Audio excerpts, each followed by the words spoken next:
Workshop to order for Wednesday, September 9th or September 10th, 2025. One item on the agenda is to go through the Park and Rec 2026 budget. And here we go. Scott or Darren, who's leading off here? Yeah, so again, what we have in front of you, I did email it out this afternoon. Sorry I was a little late on that. We're a little behind getting some data entry. That was on me. Just kind of refreshing, meeting with some of the department heads and going through these again. As we'll see tonight, this is a pretty detailed, lengthy budget. So Scott and I met for most of the day yesterday and worked through that. If anybody is following, I think if Joseph's coming, I think he was looking at that Excel spreadsheet that was sent out about a week ago by Jeff prior to him leaving.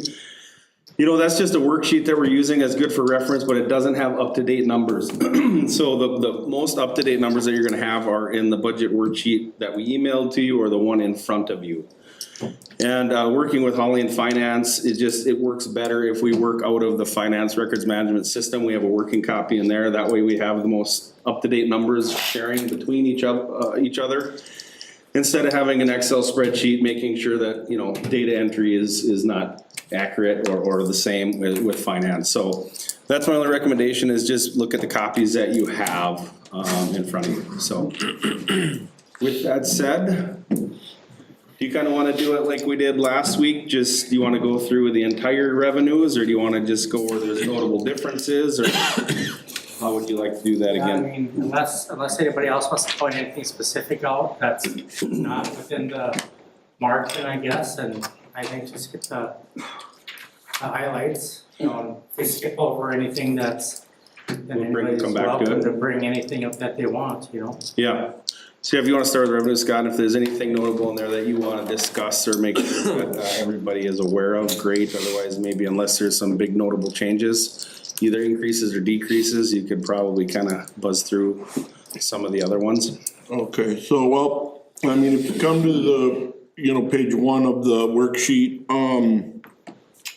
recreational fees is it will be an increase from a year ago.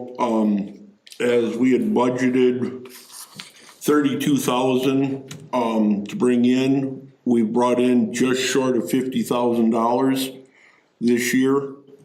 So felt it was necessary to raise our expectations for next year, with the understanding that everything is a roller coaster, to 44,000. So there's a definite increase there. If you're looking for that number, recreational fees is 225, 30,000, 4730. I think if you just reference the last four, Scott, we'll probably be able to follow you. Okay, so that is a big increase there from a year ago. So where does that mostly come from? Which area? That is gonna be all the summer programming. That is, it does not include hockey or figure skating. That goes under skating fees. This is mostly club, not even club kid. This is just baseball, softball, t-ball, wrestling. But we don't, you know, wrestling's a weird one because that's off by another, it's a whole. Did we just have more participants, or did we increase fees? Well, it was both. Okay. Both. Namely, Delane, I would say the number one thing is, and if you look at the trends, it's gonna be like this due to class sizes at the schools. Okay. So we have years where we're down below that, and then we have years where we go up. Number of kids participating, but number of kids in that six, you know, that age group up to, you know, 7th grade. Okay. You said we had higher participation and higher fees. Like, do we know what percentage of participants were up? I can't tell you that because I haven't got that far into it yet, Henry. Being a month into the position, I haven't broken down that far yet. Yeah. I was just happy to get this done for you. I just wanted to know, like, I can you said we're definitely- up, I would just like to know. You know, the one thing that we didn't do was go nuts with our fee increases. They were usually only $5 or $10. So I would say more, the percentage is gonna lead towards, participation. Well, yeah, I mean, I, with that big of a jump, I would imagine that it'd have to be participation. I just wanna know, like, how much higher the participation was, and like, I wanna continue to see that higher Right, participation. and I'm right there with you. I think one of the big things is, like you say, if, you know, and I haven't looked at what the school class sizes are. So I'll definitely dig into it more. Okay, yeah, I mean, that's a good trend. Yeah, We don't get a lot of those, so. I mean, it would also be interesting to see where people are coming from to register, just now that we've had Keenan here a full year and advertising and getting it out there that we have activities for people to register for. Maybe they didn't know. okay.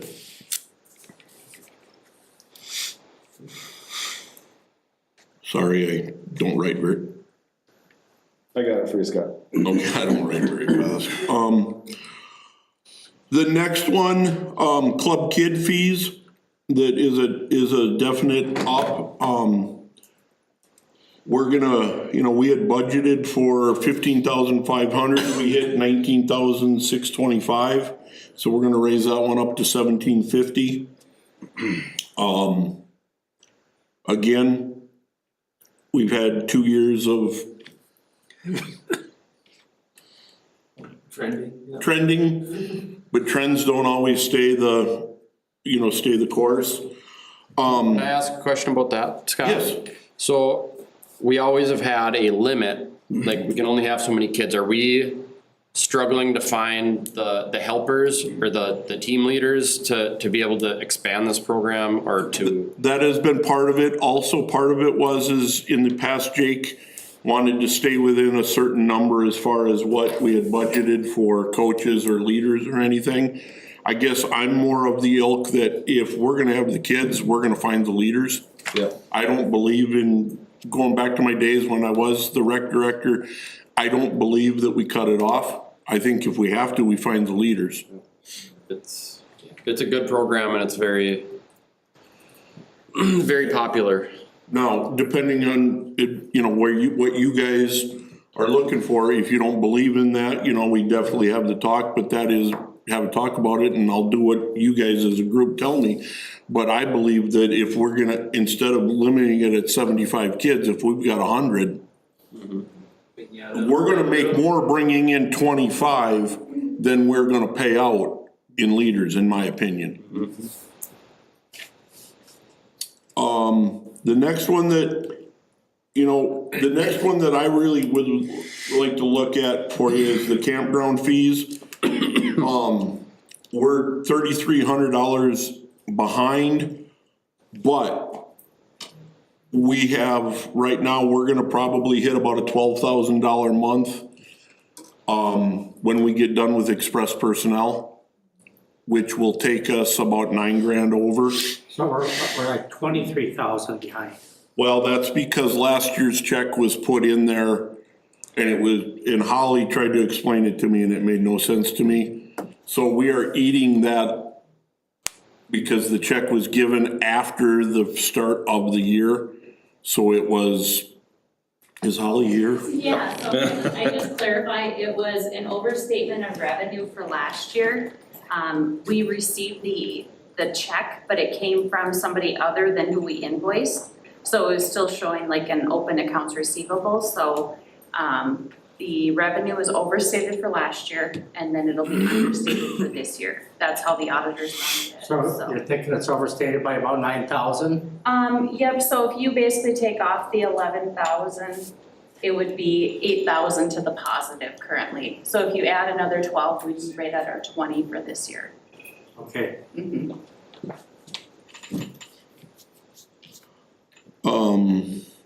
Skating fees obviously are not where we're predicting them to be yet, but that's because basically we haven't gotten to the skating season. Once we hit figure skating and hockey starting in October, end of October, those numbers will definitely go up. Those fees, have you increased the prior year? I increased them, but it wasn't, I didn't, it was $5 or $10. I didn't go nuts because looking at what the fees around us are, we're not at the bottom of the fee schedule, but we're not the highest either. If you also look at when we get to, the arena, our rent schedule that we charge for, like, if you wanna come in and rent the arena, we're not at the top of the list, but we're tied with East Side and we're tied with a couple other places that we're all about $150 an hour.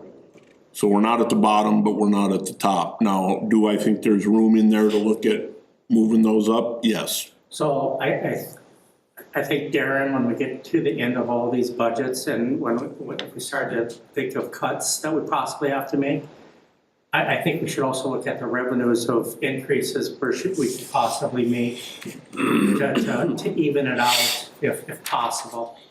And I agree with you that we don't need to go nuts, but maybe we need to be closer to the higher side just because of the situation of our finances as a city. Right.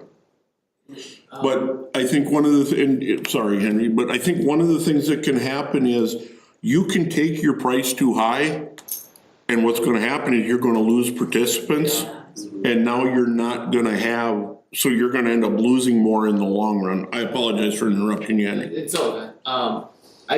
Cause it's probably not on this line item, I just know that, we have that contract with Blue Line Club. Yes. Where they can say, okay, we want the ice in early, or we don't want the ice in early, do we know what they're deciding yet? They have, right now, the fall, they're not doing anything with the ice. We are actually we are finishing up putting the event rink in and today, tomorrow, and Friday, because UMC starts due to their contract on Monday. Okay, yeah, and it was different when before they had the club Right. going, but. And yeah, technically, we're gonna get rent from this next 2 weeks because they will pay us to come in and skate.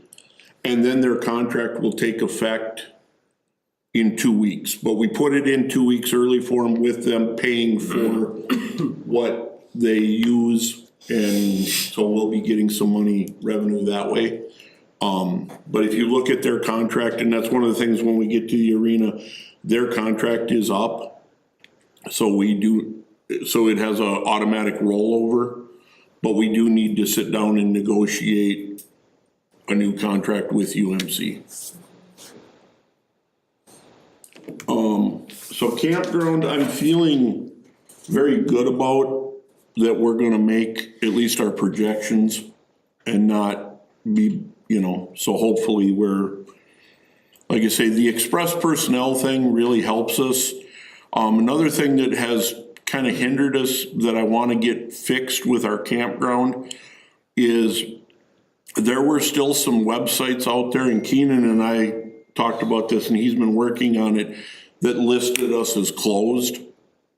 So we are going through those, getting them to take that off of their webpage that we are closed so that people will. So the other thing that I can't remember who mentioned it earlier this year about reserving spots, and I don't know how big of a deal, how big of a hardship that would be, but I just think that if somebody can't reserve something, they might look to somewhere else because they want to make sure they come here and got their spot. Right. So And that was. I'm not looking for a decision now, but if you could just look at it. Yep. And see if there's something we can try to work in and, Yep. Yep. We can definitely do that. Have we ever been full where we had to turn people away? No, that I've ever, in 15 years, we've never turned anybody away. I guess just since we've gone full hookups, I'm just kind of. But since then, no, the closest, our two biggest times are ox cart days and basically harvest. And we weren't full during ox cart. No, we were not, sir. Okay. or maybe just monitor the number of calls we get to try to reserve, Yep, and then base your decision. I mean, if we get 2 calls, that really doesn't make sense, but if we're getting calls and we say we're not doing it, then it yep. might be something to think about. Okay, now to give you an idea too, there, sites 1 through 9 and 15 through 19 are $35 a night. Sites 10 through 14 are $40 a night, because those are the bigger drive-throughs. Everything else is just pull in. But to give, we charge more for the pull-throughs. I got a few calls during the summer here because, as you said, they said that it was closed. Right. And I got a call in the 1st of August where they said something about closed, so they called me. And that's where they talked about reservations. Yeah. People are not gonna travel 300, 400, 500 miles without a reservation. I do camping and stuff. And if I can't reserve it, I go somewhere else, so. Right. And it might be the air, like you said, where it's not been brought up to date. Because of the website or Right. wherever. And that's what Keenan and I have started working on. Shirley Iverson pointed it out to me, so we've started to work and go through and try to figure that out. I will research what we can do to take reservations. It could be just as simple as a spreadsheet. We could get as elaborate as online. The biggest issue we have down at the campground is we do not have, and this won't affect the reservations, but it does affect the payment part of it, is we do not have internet down there. So we won't be able to take, until we figure that whole situation out, we can't take cards. So Good if they reserve it online. if they reserve it online, then they could. What about that municipal, like people pay their water bill, citations and stuff, could you do something like that on there? I would have to check with our IT guys. Yeah. That one I would love to answer for you, but that's beyond my realm. So, any other questions about the campground? Okay. Just looking down, I think everything else is pretty, as we go down. Park shelter rentals, we're above where we wanna be. My plan is to really for next spring, is really to push the Red Barn and our park shelters to raise our revenues there. We can do more with the Red Barn, especially from a graduation open house standpoint and those types of things, so I'm really gonna try to push and market our Red Barn as a viable gathering place for people. Hey, Scott? Yes, sir. Sorry, on the previous page, Yeah. one thing I wanted to talk about is the refunds and reimbursements. I see we got about 39,000 that we've got year to date, but we didn't budget for it last year. And then this year, we're budgeting $800. So why does money get put into there? What happens there? Okay, refunds and reimbursements. Holly, can I ask, is this where we were putting the baseball The money? baseball, when the baseball association is reimbursing us for things that they have approved to pay for, it's going into the refunds and reimbursements, because the city is paying it out and then they're reimbursing us, Okay, so. So yeah, we're not refunding it to people, it's, right, it's revenue that we're getting, right? right, yeah. Well, we really can't budget for it because we don't know if that's gonna happen over time, right? Right, Yeah. yeah. The thing I find out with the baseball association is they call me on a Tuesday and say, hey, we wanna do this, Yeah, okay. and there we go. So yeah, shelters, I think everything else, the donation gifts, that's, one you can't really plan on either. You don't know what you're gonna get in, so we hope and. Scott, you wanna make sure you read the last 4 of the. Oh, sure, yes, sorry. Sorry, I'm following along. Okay, just so everybody's on the same I got it. lineup, thank you. Okay, I think if we go down now to, go down to expenditures. That's gonna be page 3. Yep, page 3 of our budget. Okay. Everything there is, the salaries is all based off of the union contract, so there's not a lot I can do there. What I predicted was 5%, hoping and that way we're a little bit ahead. And depending on what the AFSCME contract is settled at, then we can adjust from there, down from there. Go ahead.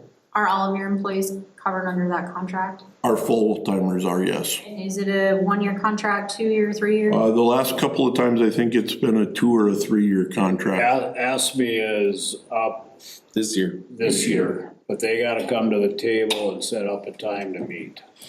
Yes, but is it it's a 2-year? The last one was a 3-year. 3-year. Last year was a 3, yes. It's a 3-year contract. Yes. Are you fully staffed? Full timers, yes. My issue right now is I have one that is at home taking care of her husband because he's ill. So I don't have him or her, and, but otherwise, yes, I'm fully staffed. We promoted you to be backfill you, or is that? We have not hired, okay, I do apologize. We have not hired that position yet. We are working on getting that, because my plan there is to hire someone as an arena manager, rec coordinator. Is that posted?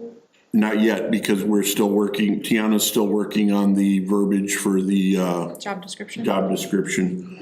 But that would be the plan to replace me that way. I just feel over the years of watching how everything has gone, arena manager is really gonna be an important person because we need to do more with that building. Is that salary figured into this number? Yes. So what, we can discuss at a different, we should discuss at a different time. What do you perceive that job description? I'd like to hear your thoughts on what that job description might be. Well, I can tell you right now that my biggest feel on that is to schedule, take care, make sure the guys are maintaining, promotion. Those to me are the 3 biggest things for the arena. So promotion as far as like, Having things trying to get things in the building. To work with Keenan as closely as possible, huh? Promoting? Promoting the building, yeah. awesome. I just think we're, and I think Keenan and I and Chief talked yesterday. There's some things that we believe we can promote and try to, one of the things that we need to do a better job is promoting when the turf is in. And we're getting, blow up toys bought for us by the, community fund. And I think we need to push that for birthday parties because instead of paying $40 an hour for the turf, now we can upcharge it to $80 having an hour if they want the blow up toys. So I think there's ways that we can raise our revenues, but we need to have somebody that can. Well, along with that, I think there should be something in the job description of, to hold them accountable for getting some additional revenues in there instead of, I'd like to see more, I think that's a good start, a good plan, try to get more. Because initially, everybody knows that it was sold as a community building and it, over the years, it just hasn't been. So, you and I have talked about some other activities that would like to see, but yeah, I think that's a good idea. Does the Blue Line Club still have their shooting area in that one room? Yes, and it's something I wanted to bring up, but when we got to the That arena, part of, yeah. but I can do it now if you want. No, we'll stay on track. Okay. Or else we'll be everywhere, so. Okay, sorry. So yeah, if you go down through expenses, I'm sorry, that position will be in the budget, or it's in the budget? Yes. Because it's replacing, Me. okay, yeah, all right. I did reduce, a few areas down here as we go through here. We had $20,000 for recreation equipment. We've reduced it down to 17,000. I believe that looking at the trends, we can definitely reduce there. Pretty much everywhere is either stayed the same in this budget or been reduced. Very few have been, increased. Professional fees, we took from 2,000 down to 1,000. Communications stayed the same. How are we reducing credit card fees? So actually with ActiveNet, we looked into that and had the fees passed on to the person that's using their card. Okay. So that way we just have to pay the transaction fee, not the processing fee. Scott, what's contractual? Contractual, that pays for our umpire and officials scheduler. The days of like when you were scheduling officials have pretty much gone away. We don't have near as many officials in town. So we've gone with a guy that he schedules all our officials, and we're bringing guys in from Grand Forks, we're bringing them in from Thief River, from all over, so it pays for that. It pays for our umpire scheduler, who we have to bring in umpires from out of town, cause we don't have people wanting to umpire. It also pays for ActiveNet? ActiveNet. And where are the rest of my notes? So those are the types of things that it pays for. And then what's recreational equipment, is that? Okay, recreational equipment is gonna be balls, bats, Okay. catcher's equipment, any youth hockey equipment that the Blue Line doesn't buy. If we don't have the money at the arena for, say, new nets, like game nets, we will take it out of there, cause it's considered recreational equipment. Those types of things.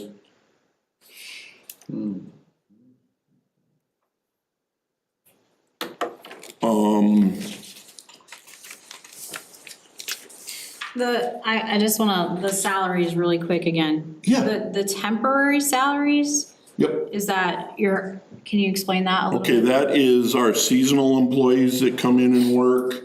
That will be, we have 4 guys because of, our department only has 6 full-timers.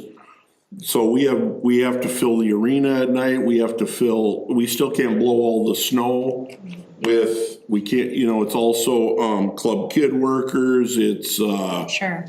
it covers a lot of different, and one of the things with our budget, depending on where you work that day, so you mark down where you work that day, how many hours, and then that gets billed to that department.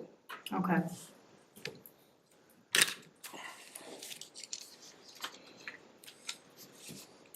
And our full-timers do the same thing. If they worked 4 hours at Eklund Park, they put down Eklund. If they did just regular mowing, that's another.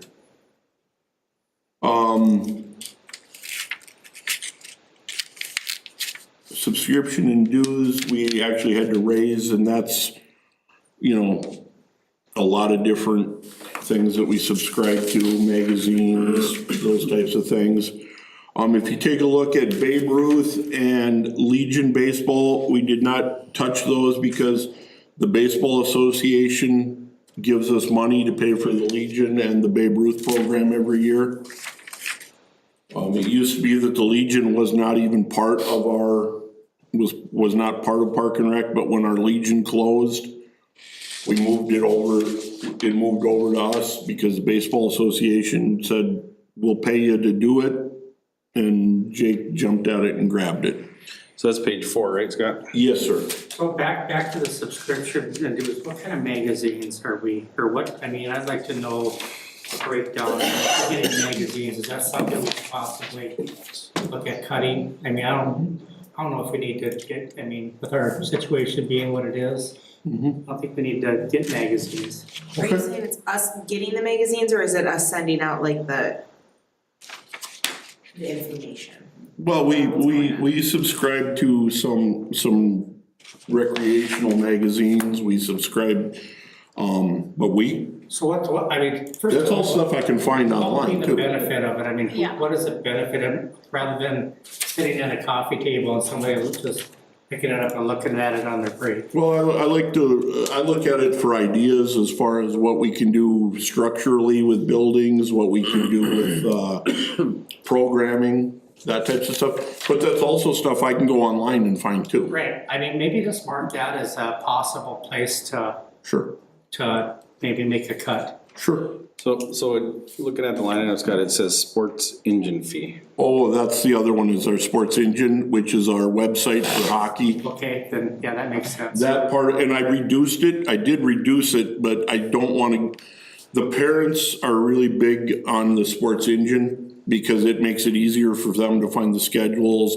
the practices, all that kind of stuff. And it's more than hockey, it's baseball, it's. Yeah, we use it everything. for every, All the scheduling. matter of fact, our Park and Rec webpage runs off of Sports Engine. No, for sure, and I get that, but so like Darren, and any other departments, if there's like, probably don't even have any, but if we got magazines. Yeah, I agree. And just clarify for this year, the $1,299 was for the sports engine fee. There was, I don't see any subscriptions towards magazines coming out of that. Okay. I can check one more year, but I think you just use that reference more as an example, but we can definitely look into that, make sure we're Okay. not buying But magazines. the biggest thing with Sports Engine, Yep, I've been torn on it because I thought we could do the same thing with Google Calendars and that kind of stuff, but this really does make it easy for all the parents to have one place to go. You know, the old days at the arena, we had Google Calendar for every team. yeah, no, And that was really a nightmare for people, so this Sports Engine really does yep. keep everything cleaner. Just going back a couple of years, Delaney, I don't see anything for magazines. Looks like the annual card fees, so each department for credit card has an annual fee that comes out of that subscription dues. And again, it looks like just some fees related to CSC, so. Okay, thank you. And I apologize for using the magazines as a, the t-shirt budget, we did reduce by 500. Which would be, 0498.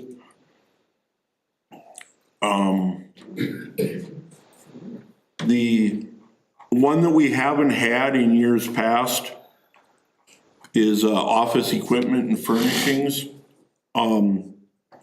I think that I put that in there with the idea before I really realized where we were going to be about upgrading some of our furnishings in the offices, but with where we're at financially, I think we'll do away with There's that. also places to look at, I know, in my previous employment, that you can look at places that sell secondhand Yeah. stuff, and you can get it pretty cheap. I mean, it doesn't need to be new from wherever, Right. There's some programs through the state that we can get discounted rates on some secondhand or repurposed Okay. office furniture that Tina sends out memos on that. And just for reference too, when you're looking at these expenditures, if you see the last four where it's a 05 number, so like Scott just explained the office equipment furniture, the 05 numbers are gonna be a CIP, capital improvement.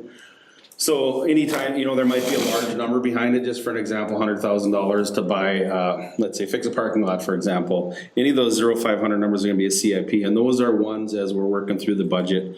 And obviously, like Scott said, with Holly and department heads and myself, work through on necessities of what, and with your guidance on what CIPs we're going to purchase or not, or what we can afford this year. So anytime it's 05, it's a capital improvement. If we go down to page 5, We are starting the swimming pool, and this would be the revenues at the swimming pool. The first one, 4730, open swim fees. We have breached what we had set for our goal. So we raised our projections for next year, just with the simple fact that we got to this just from the simple fact we were open more this year than we were a year ago. Another one that really went high, our membership fee. I mean, we have really outdone that one as far as raising revenues there. So what are you seeing there? Did the rates increase or you're seeing more people take on membership? More people taking on membership fees than paying the daily rate. We do have to look at our fees. If you take a look at our membership rate, Morgan pointed this out at the park board meeting. If you buy, what is it, a year, basically a yearly, you're getting 2 months for free. I don't think we can afford that.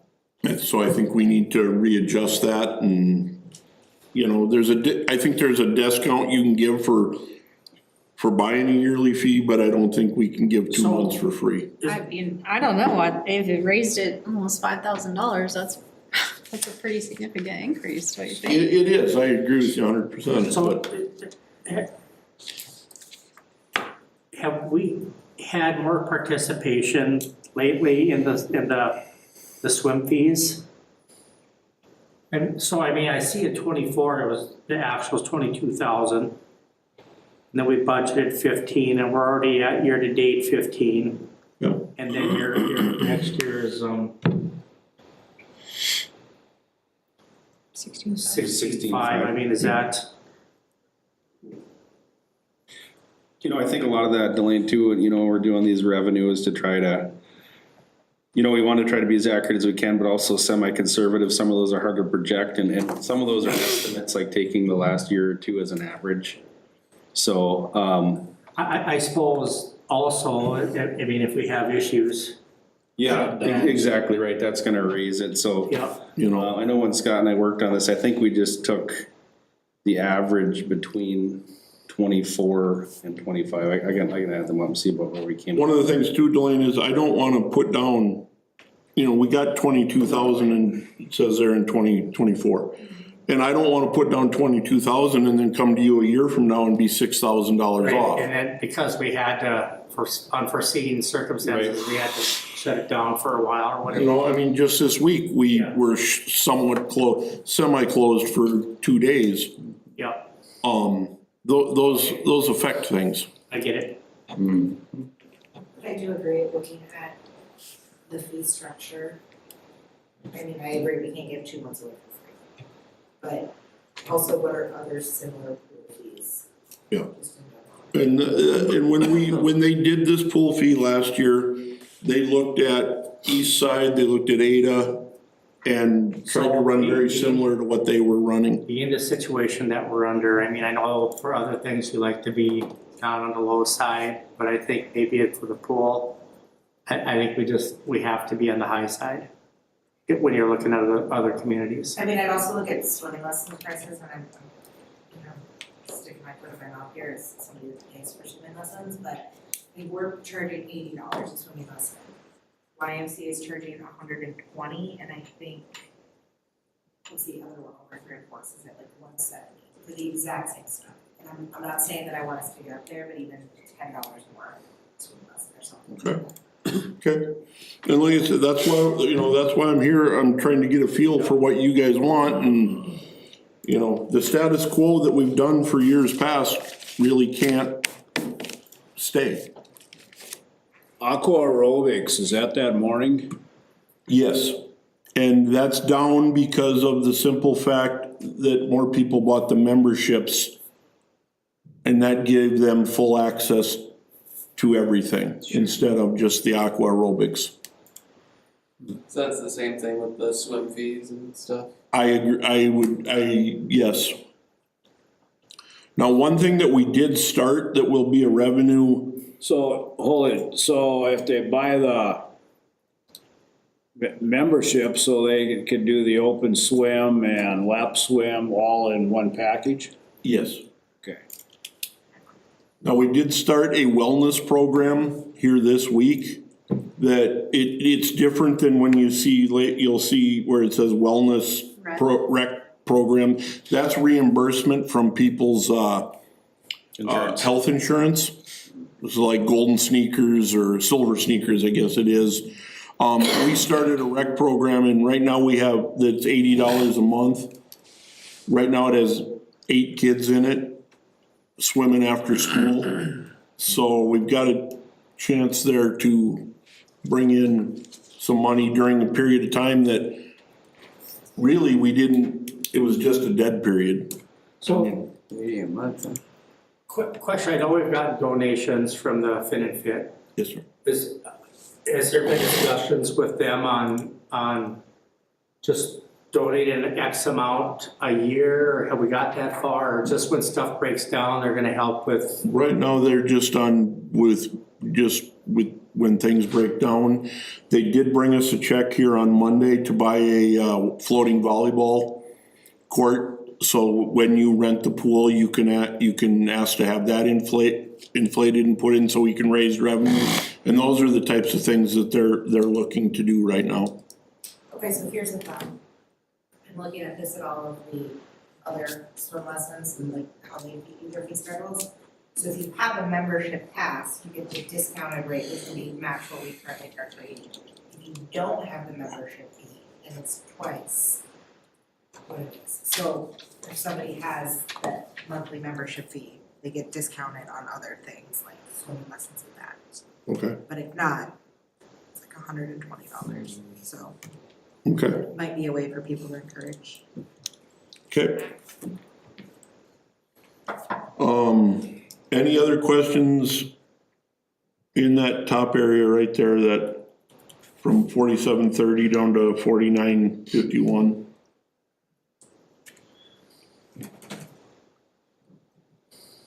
When we do get revenue from the Fin and Fit, where does that get coded to? It's under the donations and gifts there, under miscellaneous revenue. 6230. There where it's listed 25,820 for 25, yeah. We also, we have the school, the high school contract that comes up. I believe we get it next year again. I wanna say the last year of the high school contract is 2027. Have we reached that's out right. to other businesses to see if they could, do something like, let's just say Riverview or some of the bigger businesses in town to say, hey, if you do this, then your employees get to come here for, I mean, is that a thought, or? I have not done it yet. I can start to do it. That's not an I issue. mean, it's, or, I don't know, Golden Link, or, I don't know, Golden Link, but, yeah. Like, I mean, yeah, so like my work does that, like as an employee, I show my badge and I Right. get like a monthly discount. We can definitely, Which encourages people to join maybe if they. Just something, because I know during all of our conversations, you know, people brought up Riverview that they, but maybe it's just something, if they got something from Riverview to say, go here and you can get a discount for this, and maybe they cover the rest, I don't know, just something to think about. which, I think you're on expenditures now, Scott. yeah. So expenditures, anything there, you know, salaries, Darren and I worked on this, like I said, we are advertising for a pool manager. We have set the, parameters of 48 to 52. And then we also pay part of Gabe's salary, who goes between here, the police station, City Hall. and City Hall, yeah, City Hall, the police station, and the pool. and cleaning and maintenance and that, so, we took the high end there and added our third of what basically Gabe's salary is, so that's where the 72 comes there. If we had a pool manager, what do you think that would increase the revenue for the pool? Like what do you, versus what we have right now, which seems to be working, I mean, Well, is getting that revenue. I don't have that right now, she just turned in her 2 weeks today. Gotcha. So, my belief is a pool manager, we can reduce some costs in some other areas as far as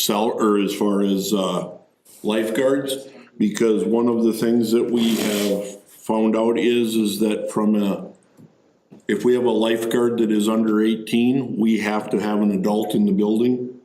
So you cannot leave a 16-year-old lifeguard in the building by themselves.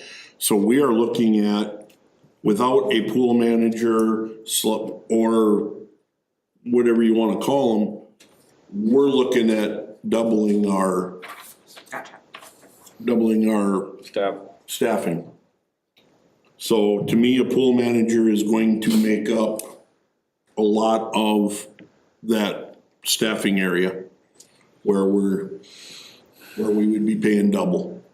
So, what are your hours on the weekends still? I know we had this discussion a little bit before and, On the weekend, we are open Saturdays 1 to 4, and then we come back and we're open 6 to 8. and Sunday? Sunday, we are closed except for with the ability to rent for rentals. So. And we've actually, in the last few, we've actually done okay with we've gotten rentals for Sundays. And, you know, people seem to like that, to be able to have their birthday party, nobody else at the pool. Okay. What is our slowest day? Our slowest day traditionally has been Tuesdays and Thursdays. Would we ever consider being closed one of those days and being open on Sunday in the winter? I don't see why we couldn't look at it, look at doing that. Just of how many people are looking for their things for their families to do versus they're working and kids are in school. One of the things that I pushed with the Sundays was, it was one of the few days I had during the week where I could go in with nobody there, vacuum the pool, do the maintenance. So that's why I always, you know, I don't have other jobs that I'm doing that day. Well, I mean, like what Morgan's saying, maybe you do that now, and if you're closed on a Tuesday or Thursday. Well, but I still have all my other jobs during the Could the day. pool manager do that? Well, that's what, if we hire a pool manager, they would be able to do that. Right. Cause one of the things that I want from a pool manager is them to be CPO certified. You know, and Morgan's onto something, because there's actually a lot of other businesses that are picking a Monday during, a Sunday during the week and close on that day, and they're. Well, yeah, I know that Drafts is closed Monday, and that was because they couldn't get help Yeah. for Mondays. So it's definitely something we can look at. Something to look at. Yeah, just We can thinking increase some revenue or something that might be. during the school and work week and then, you know, there's all the activities in the evenings that Sunday, there isn't always a lot to do in the area. If that, I mean, within the area, I mean, within like 100 some miles, there is nothing open on Sundays for families to do. That if we were open on a Sunday and could advertise to even all of the surrounding areas, that we have open swim, or we have kids' days, or we have all this stuff that could see people. I would drive 50 miles for something to do. Okay.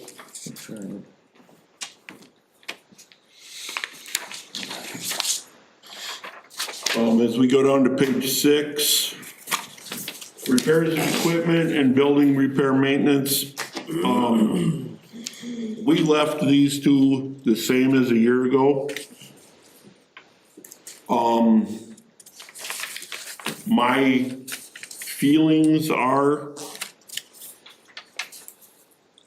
that $25,000 for repairs of equipment, I think we've learned is not gonna get it done.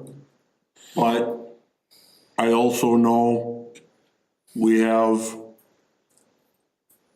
restraints.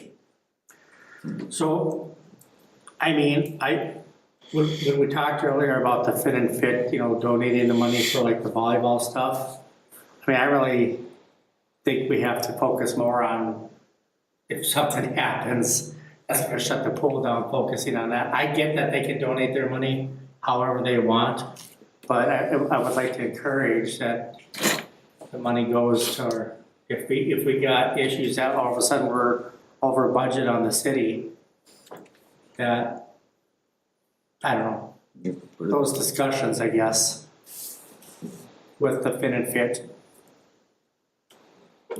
Well, it's twofold, Delane. I think, if you look at it, yes, you wanna keep it open, but I think we also have to make the transition with our pool. Yeah. Our pool has been a competition pool since the day it was built. Yeah. And if we do not do anything to try to put things in the pool that's going to bring people in, how do you expect them to come and use a competition pool as a recreational pool? That's what I was gonna say, you gotta bring something in to bring more attraction. Weren't they? I get it, but the shape of the pool is, that's to me is not a necessity. I think the thing, I just don't want us to look a gift horse in the mouth. I think anytime that something has been broken and we got to the point where we maxed out our budget, they have stepped up and helped. For sure, yeah, and they've helped keep it open. And I think we all just need to pull together and say, what are we gonna do to help keep it open? But It's nice to have a bunch of equipment in there for something to do, but if it's not open. I don't think that we've got to the, I think they got that equipment there, and then again, we had an issue and they stepped up and helped pay Yeah. for it. And so there hasn't been a point where they haven't stepped up and helped, so I don't wanna be like, you shouldn't be also No, trying to. Well, I mean, it's also, that's not money that we're handling, that's their money, Right. that shouldn't be a part of the discussion, we can't tell them Yeah. how to do that, so. I- What we're saying is, okay, are we gonna set a hard cap on what our maintenance budget is, and that's all we can do? We can't tell them how to spend it, if they wanna buy volleyball nets and they wanna buy recreational stuff, that's on them. We're here to make sure it's open, and we just have to set a budget that we're okay with to keep it open. In the park board meeting yesterday, they purchased volleyball nets to maybe possible start a volleyball. Yes, that is my goal, that is my plan, is to start a volleyball league. And if we were to take and close on a Thursday and open on Sunday, we would have Thursday night then to run the volleyball league. So that would generate some revenue too then. I agree completely. It's just a matter of, working out the schedule as to what night we can do it but, we also have to have, and if I can, and Sundays I can work around, and with the pool manager, we can make sure the maintenance things are getting done on a different day than Sunday, so there are definite advantages to what we're thinking here. And I could be wrong, we can test it in the winter and then you come back and be like, Morgan, you were an idiot, that didn't work in any way, shape or form. I'm cool with that. I'm just saying, as a Right. mom who has researched everything, Yeah. there's a random museum in Bemidji and a shield. Based on what you've seen and stuff we've talked about over the year, 25,000, do you think that's granted, you're not gonna know what's gonna happen until it happens, but is that a realistic number? Because I don't want to get to March and, now we're talking again and we have these huge discussions on what we're gonna do, and I agree with Henry, I think we should set a realistic number. And then that's it. When it comes to equipment and repairs. What I've seen in the replacement of this stuff, I really believe you're closer to 45 or 50. Yeah. We're at 28, we got 4 months to go. Yeah. So, we're underfunded on it, but also the thing is, we're also, the budget is said for the last 2 years, it costs like $320,000 Exactly. to run it. So I mean, are we gonna put another $40,000 on top of what we're But ordering? I just wanna get it in the budget to where we actually think we're gonna be. And then have that discussion, because I don't wanna set it low just because, and then all the, for 8 months or 9 months out of the year, we're just going through what we did last year. And Yeah, last year we set it at 25, we said 25 and that's where we're done. and we hit that 25. And we hit it immediately, I mean, that's Yeah. the thing, but I mean, that's the part of it, is like, how much are we So, gonna keep doing, you know, like, go. So first of all, as a council, I mean, do we agree, or what do we, what's the number that everybody's comfortable with, and are we comfortable setting the cap and saying, I mean, are we, I would like to Okay go with back to what adding money Norman to this? said. If we raise swimming lessons $10, on average, how many kids do we have throughout the year? What does that come out to be? And could we add that to that amount? I think also to note, when you're considering this is, building, repairs equipment was 25,000 and building repairs and equipment right underneath that. 0222 was 20,000, so we did pull out of both, so, I mean, technically, we are budgeting $45,000 that could be used for any pool-related repairs. And I think probably 20,000 of 25. Was it 27? the money that Fit and Fin donated was for repairs. I'm probably jumping the gun a little bit, but 0540, that's, capital improvements. Well, yes, sir. So what's, 15,000 for? That is to replace or add sand into the filters because we need to have our filters done and we put it off this year. We actually pulled during the year, we're gonna, for equipment and repairs and building, we're gonna pull from that also. Now, I can justify the numbers where they're at if we leave them there, if I'm able to pull from those three funds to fix things. But here's where your problem comes in is when you set these amounts in these lines, they're tied to those lines. So that's where my problem comes in. can't we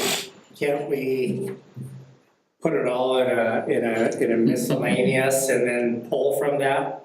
Like put a lump sum in a miscellaneous repairs. The problem with that, and I think where Scott's at too, and that's why sometimes if you look at some of these line items, I mean hypothetically, you have your 25,000, 20, and then that capital improvement of 15,000. You might look at building repairs and maintenance goes over because we're coding to that, but we're looking as a lump sum or total between the three. Problem if you do a miscellaneous or don't code them to the appropriate line is when the following year comes, it's a budgeting nightmare to know how to budget for that specific item. Example, if you buy office equipment and you take it out of professional fees or something, let's say, just because there's money, when you run reports or try to budget, it's almost impossible. So that's where you'll see sometimes in these budgets, like that line item might be over, but we're technically knowing that we have additional revenue and other funds to cover that, even though, instead of just coding it to wherever there's money, if that makes sense, so. And I think another aspect of it comes in, if we know that we can come to you and say, hey, we got a repair here, I don't have the money, it's gonna put me over in repairs, but I got it in building maintenance, and you guys are gonna say, go ahead. But what? That would give us more oversight too to.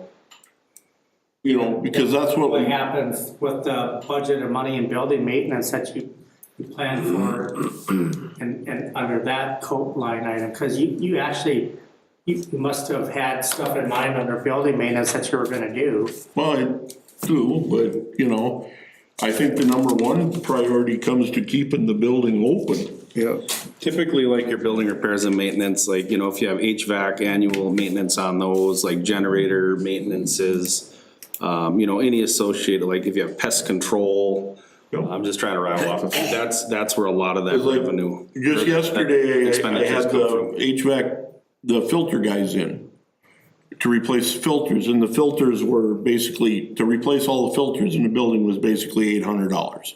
So most of those, when you see that, there's embedded budget in there, knowing that you have to spend a certain amount every year just to keep the building Well, going. I agree with what you said as well. I mean, I think we need to look at what we need to have the fees at to mitigate some of the expenses that we're gonna incur.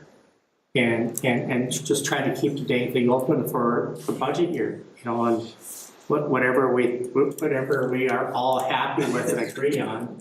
We just have to decide here and now with this budget that we all have to be sticking together on if that ever does get to the point, we're done, right? Yeah, I mean, I agree, I mean, I just did a quick thing here, like, with, okay, what we spent year to date, with what we've been donated, with, okay, we need to replace this sand for the filters, all of that stuff adding up, that's $89,000. Like, So- and we got 4 months to go. So, like, that's what we're looking at. And I mean, we're setting ourselves up for failure if we're under budgeting, knowing that we're gonna be shut down, But if we're gonna raise the budget, where are we taking it from? right? No, I agree. And I think the number one thing here is, I'm not here to tell you what to do, I'm here to give you what I know. It's ultimately your guys' decision.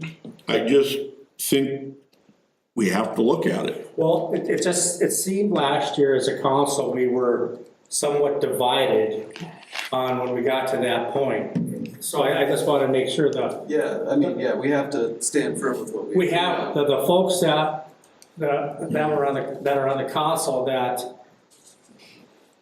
we should do, I wanna know what your guys' threshold is, that if when we got to our cap, which we set the cap and we said, well, we gotta keep it open, then what do we do? We can't just hit our threshold and say, yeah, we gotta, because we're to the point, we can't pull out of reserves anymore, right? Does everybody agree with that? Right. So, I mean, what's the, I'd like to hear from some of the other folks on what, if we hit our, if We're we at hit our 45 cap. right now, and just off of year to date, basically what we're talking about for the next year is 89. Like, what is the number that we're gonna do? Are we going up from 45? Or and if we hit that, does everybody say that's the cap? Because like you said this year, people agreed to it when we made the budget and then didn't agree to it when we went through it. And I mean, you look at it, the heat exchangers alone were $17,000. It's an expensive luxury to have. Yeah, pools they're not, there's a reason that pools are a nightmare for park and rec directors, because they look at it and go, it's money pit. But it's also a great thing to have in your community. And the reason why I bring this up, I just want us, I think we should be unified as a council. So it doesn't get so dang political when it gets to that point. So I think as a council, we need to decide here what that number is gonna be. Does anybody disagree with that? I mean, no, I guess I was there when we hit it, and it is what it is, we had hit our budget, we were at where we were at. But then it became kind of a, what No, I side? agree with that, it became, I mean, I stood, we had agreed with the budget, they came in and Yeah, I wasn't gonna say no to that. right. I know the Fit and Fin ladies have said to me, if they know that we're gonna keep, and I'm paraphrasing here, if we're gonna keep it open, they have ideas to try to raise to raise funds for it. For a while there, I thought they kind of wanted to have some type of a number that they had an idea to raise. And I think part of that budget number was us getting that assessment done on the pool. Which, just so people know, like, it isn't that we're just not getting that assessment done. But AE2S I think they're doing 5 other pools in front of us. Yeah. So I So think, that's not even close to getting done yet. no. So is it fair then to come up, we set our budget number, and is it fair to, let's just say, Henry had added up 89,000. And let's just say we come up with a number of the city of, let's just say we decide 50,000, okay? Then we could leave it to the fit and fit to raise 29,000. Does that sound like something that? I mean, it would be completely, like, I mean, I'm okay with setting that number. The thing that I'm the most, like, worrisome about is that this number is almost entirely Band-Aids to just keep it open. Yeah. We're not doing anything to like Preventative fix it for the future. Well, and that's where we have been at as a council, and a couple of us have brought up ideas, should we start looking at other, let's put a 5-year Band-Aid on this thing, but let's look at the potential long-term of, does this community want another pool? And I don't know how to get that answer. I mean, it's almost like, does it make sense on a future election to ask to put a question on the ballot, say, what are your thoughts on using taxpayer funding or something to I think, I don't know if we can put that on an election ballot, but I think it would behoove us to start looking at just what would it take to put that on the ballot, right? Like putting on a sales I mean, I think it tax. has to be on a ballot somehow, some way to get the Yes. full. Get a full spectrum. I mean, And knowing the because, school it took 2 times for them to get their, Referendum. yes. But I do think that it is worth us looking at what is that long term. yeah, because we've got a lot of names of folks that, they wanna keep the pool, but they have no skin in the game because they're not a resident of Crookston. Yeah, over Yeah, half so the I names think- on that list weren't even in our area. Right. So I mean, I think we need to somehow, if it's possible, if you could check it out to see if it's possible, get something on, at least we're working towards something. So we know what the community's appetite is to try to look for something better. I guess until we get an assessment of the pool, I mean, they're talking 1.2, 1.5 million.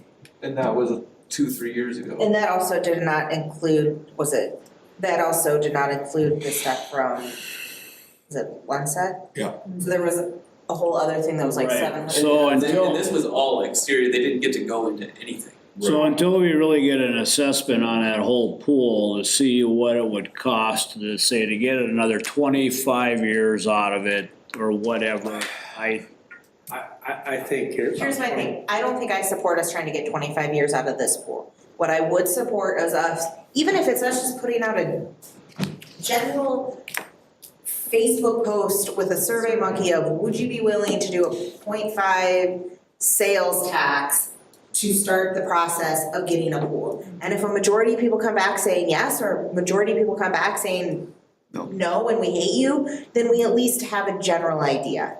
Yeah, I mean. And putting, I think my problem is we're sticking money into something that's, I mean, we got a lot of stuff that needs to happen within the city. We got infrastructure improvements that we need to get done other places. But since we went through what we went through here in the last few months about, the loud minority coming down and, expressing their concerns, I just don't know if that is the sentiment of the entire city. I have a feeling that I don't think, it is, but maybe I'm wrong. I don't know. Of continuing to 50 or 89. ignore other things while we keep this thing going for another year, and then eventually all that money that we could have stuck other places another year, in the past years, we could have actually done something productive that is actually like for infrastructure, streets and stuff like that. Well, even to provide for the community, it's probably a 20-year plan, but so, like more of a community center that has a gym, that has rooms you can rent, that has a pool, that has an indoor playground, That's what we need to be looking And it at, I doesn't think. need to be the pool that we have now. I know that's unrealistic right now, but Yeah, you're gonna have to be in gym. You know, so when you say that, and that's what I was thinking too, but then it was brought up to my point, well, look at our arena out there. And that's a drain also on us, you know, so if we bring that in, is that gonna be a drain on our, you know what I'm saying? This is where you would maybe add something like that to the arena. Yeah, or yeah. Expand. No, I, you know, that lady that came in here and talked, has anybody gotten in contact with her? And she said she had some great ideas, kinda knows how to do it. Have we turned her loose on anything, or? I would have to follow up on that for you. No, we've had conversations, we've started, we, at the park board, we started a committee. Part of it comes back to, we're still waiting on AEQS, AE2S. Years past, and I've always had, and I think I mentioned it to Dale many years ago. I've always saw a vision of coming off of the west side of the arena with a pool, a gym, maybe another building for, you know, part of it is also for the Golden Link. You could also look at daycare tied into it. I mean, can we at least get something going on that avenue? I mean, we talk about it a lot. And we come to budget time when we talk about what we're gonna do with the pool, but I think we need to think long-term. This pool is not long-term. I mean, I think anything can beyond, 5 years is a stretch for me for this pool. We're gonna come to a screeching halt at some point in time not between now and 5 years, I feel. So I'm okay with sticking money into this pool if it's a Band-Aid to get us to the next step of something bigger and better. Well, that's the thing we gotta work on. Yeah. Right. It's more of the point of, But it seems like every time a couple of us have brought it up and it's like, well, it just doesn't go anywhere. Well, it'd have to be kind of the same blueprint we used to, build the CSC. I mean, we'd probably have to start on some kind of legacy fund. Well, let's get some people in and talk about it and let's get But, you know, you need people that are dedicated to try to get funding that would be a chair for this You thing. know, that's, you know, if the Finn wanna, you know, maybe they take that over and start, you know, doing I am that. happy to volunteer myself to be on another board if it is working towards I would second that. with a 10 or 15-year plan. Yeah, I mean, I think I'm okay with dedicating city tax dollars to this piece that we have. If at the end of the rainbow, we're gonna have something better. And in the city, the majority of the people in the city are on board with what's the long-term goal. But we first have to find out what's the appetite of the city people wanting to do this. I mean, I think that's gotta be the first step. So how do we, I mean, do we gotta hire somebody to come in and help us on this journey?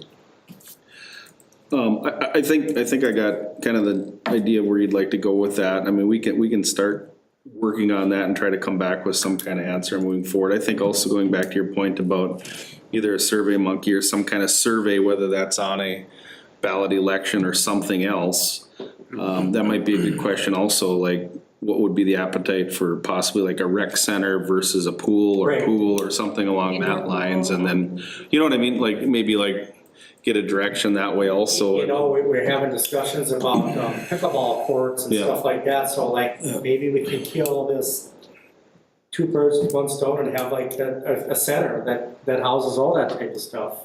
So here's my recommendation, just so we don't keep going down the rabbit hole, because I love this discussion, of maybe having this be a separate discussion, either ways or means, or just a discussion in a meeting, but knowing that at least this is where our head's at. Where would we like to direct Scott for a budget Right. for today? Well, and the reason why we went down this path is because, you know, I just don't wanna every year go through this meat grinder that we've been going through of hitting our ceiling on our expenses and having the fight and everything at that point. So A, we have to set a realistic number of what the expenses is gonna be. And then B, is the whole council on board with that number? And okay with it if we reach that point, let's say we can't keep it open anymore, if it does happen. 45, 58. So Scott, what would you be comfortable, let's say, with, repairs and building repairs and maintenance? Where would you like to see that proposed budget at? My head has been, the last few weeks has been around the $50,000 mark, with knocking on wood that we're gonna have a good year. So you set it at the 50,000 mark, and then with, in our back pocket, we might have some help from Fit and Fin. With that possibility, yes. Is that 50,000 between repairs and equipment and building repairs and maintenance? Or is that jumping the 25 up to 50? Jumping the 25 to And 50. leaving the 20 and then Yes. And the 15? and then the 50? And the 15, no. I don't wanna hold off on capital improvements on the pool that could some big breaking cost us. Right, now, the thing there is if we could eliminate the 15 out of that, there, down there, if I manage to continue with the backwashes like I'm doing, I'm backwashing extra to keep our filters clean. I'm fine with raising to 50 on the 25 and eliminating the 15 and just continuing the backwashes as I'm doing. How often do you do the backwashes? Well, they usually say when your 2 meters get 10 apart, I do them weekly. Okay. Cause that can usually, if you wait till your 2 meters get to 10 apart, it can be a 2 to 3 week time frame. I'm doing them weekly. Because I wanna make sure that we're keeping our sand. How often are you supposed to replace that sand, Scott? I'm researching that. Cause I see you do have it budgeted Last year, for, didn't you? you do have it budgeted for 25 also.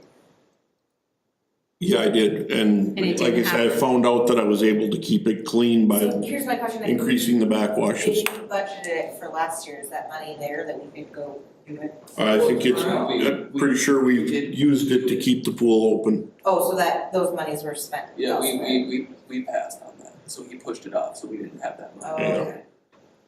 And like I say, I have no issues continuing the backwashes as I do. I would be okay with the 50, 55 range, 50. Yeah, I'd say 50 would be With the 20, 20, yeah. so where's the other 10 coming from? I'll have to find places to cut it. Then we want to stay on the basis that we're gonna continue to look at something down the road. Yeah. So, I mean, I'm 50 like, would be- Clayton, are you okay then? When we hit that number? It's like we have to close it for the year until we, I mean, Well, it's gonna come down one way or the other, as you said, that eventually we're not gonna be able to afford to. right, But I'm satisfied with 50, 55. And then, but on the agreement that we need to continue working on figuring out a way to see what we can do for another pool or what, or rec center or whatever you wanna call it. Scott, do you know when the sand was last replaced? It would have been when it was put in, which I believe the filters were redone and reinstalled in 2012. So just a Google search says every 5 years. Yeah, And we're at 13. but I'm, let's set a realistic budget. I mean, I don't think it pays to set us up to fail. So I mean, I think we set this thing to where we think we're gonna spend the money. And we try our hardest to stay within that budget. And then just we all are stand together, then if that budget, if we get to that, cause we just can't. But like Clayton said, if we start to look forward on what the plans are, because 5 year, like I said, this thing ain't gonna be open in 5 years. I will just throw this out, and if you go to 50,000 on 25, it's council decision, but that's gonna pull from some other essential services. 100%. We're gonna have to cut hard somewhere else to cover that. Or increase the levy. Or you increase the levy at some point, yep. And listen, I mean, that's. Yep, no, that's an absolute discussion for And I you. agree, and that's. 100%. The community, I have had more people down here in support of the pool than I have had people contact me not in support of increasing the levy and paying more taxes for the pool. So I'm to the point of if we can't continue to cut places, other places to keep the pool open. So maybe for the whatever money that we feel we have to keep the pool open, whatever, that's what we increase the levy to on that item. And I know.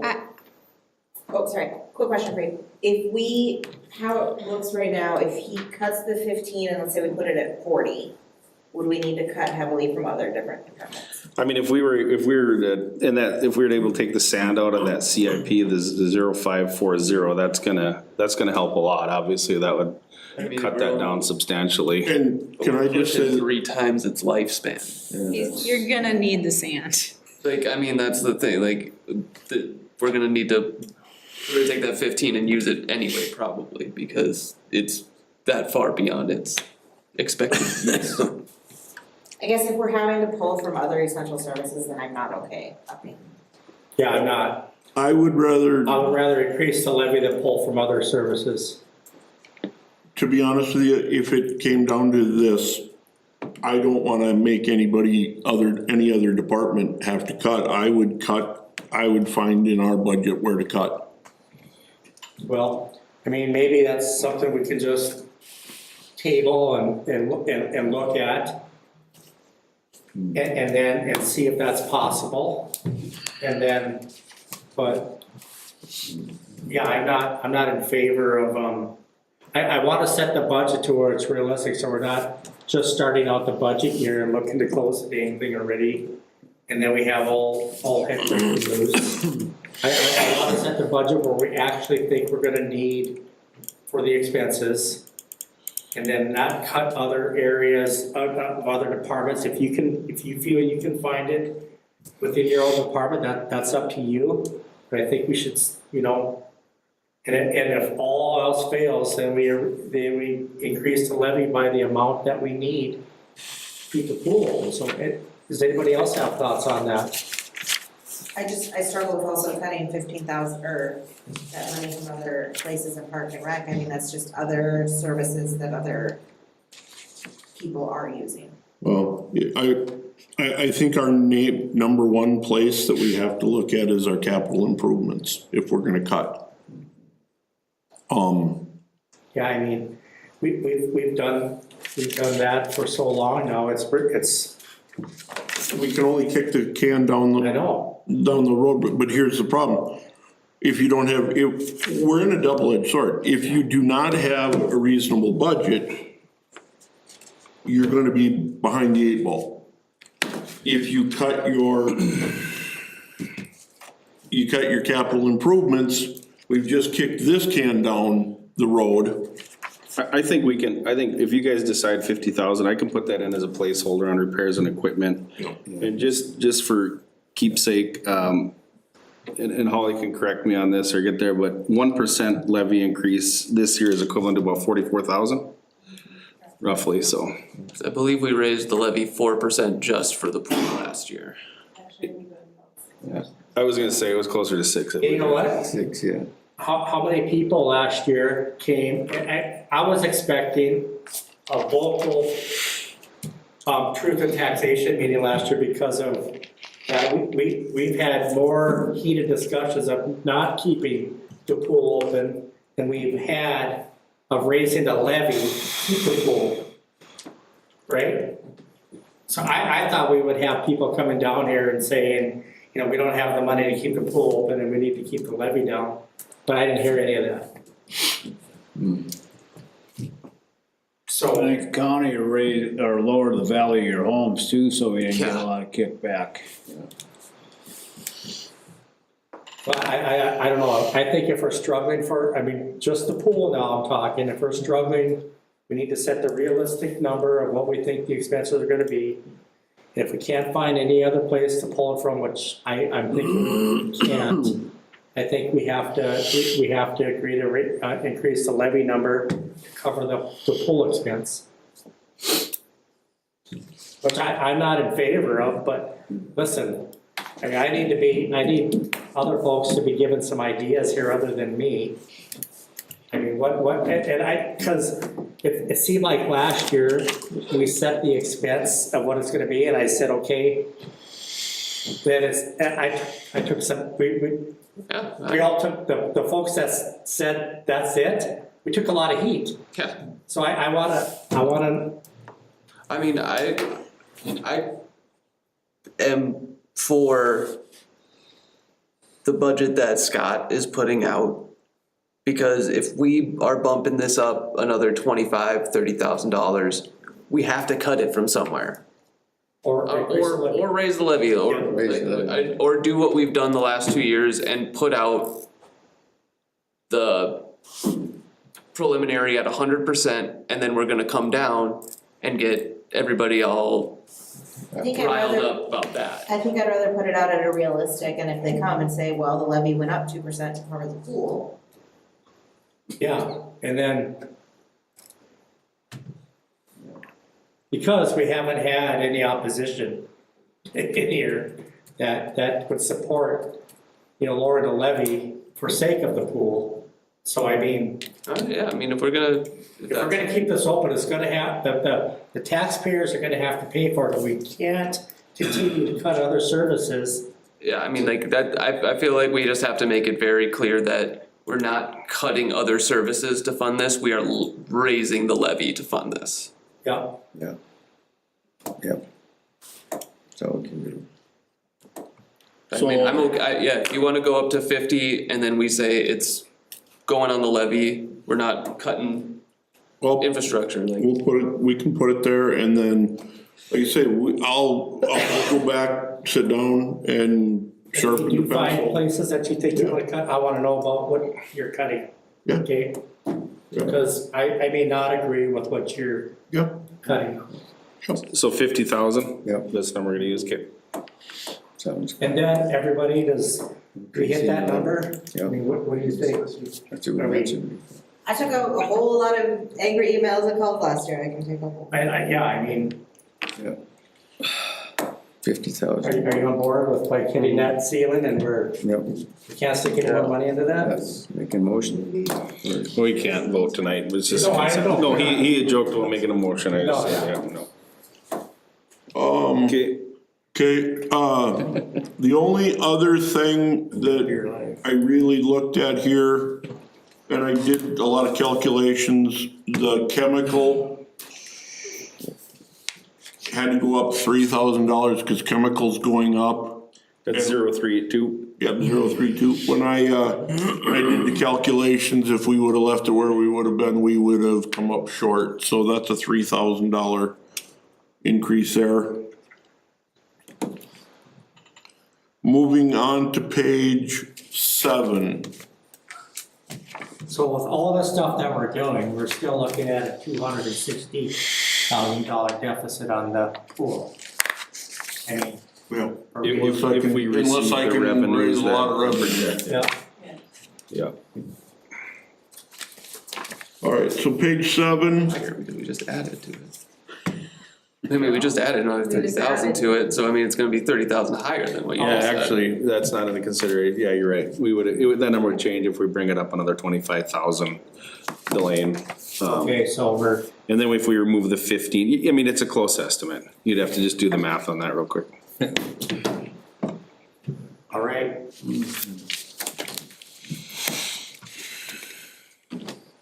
So as I go through page 7 here,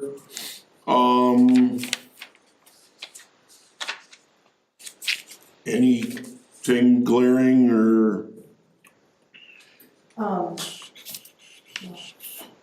Oh, your I guess capital, my question, and I should have asked this in the beginning, the health insurance, was that adjusted?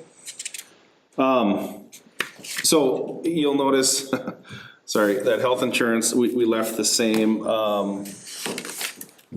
It was determined that we didn't create a line item in the budget for, beginning January 1st, 2026. First payment, I think, is due in April. Minnesota now requires us to collect money for FMLA, Family Medical, or FMLA, Family Medical Leave Act. The dollar amount on that is actually 18 cents per $100 of each employee's salary. I had some notes on that. So we are saving about $72,000 or so in health insurance. However, for us to cover that per Minnesota state statute, it's gonna cost us about $50-ish thousand. So until we get a line item to create for the FMLA, which Holly and I are working on, we decided we're just gonna leave that buffer in there and then we'll adjust it later. So there's still gonna be a margin, but we do have to come up and pay for that per Minnesota statute, so. but we budgeted health insurance at 10% above. Correct, it was 10% over. Yep, so I mean, we're still, if you look at the math, we're still a little bit high. But just as a buffer, we left it in there, just to keep moving forward on the budget, but that will get adjusted. Right, and then I just have a question on the ball field maintenance. Yes, sir. We're at 29,852 for the year and we budgeted 22. Is the baseball association like reimbursing us for that Yes. stuff? Okay. Yeah, most of that. Yeah, last year it was like 44,000. Yep, So, yeah, yep, they're just, those are all reimbursed from Baseball Association. To make it realistic, I went to 20, I put it at 25. It's not the cost of the product that is going up as much as the shipping. So what we've gone to doing to reduce the cost of shipping is, instead of just getting a pallet of chalk, we're waiting and trying to figure out, can we get chalk, clay, and conditioner all at the same time so that we can divide the cost of the shipping between the three pallets, because the cost of shipping has really taken things up on us. So we're looking at ways like that to try to reduce the shipping cost, and yeah, makes sense.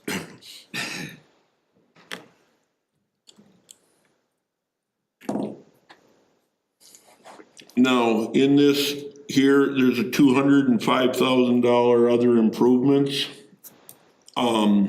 That's a capital Those improvement. are all capital.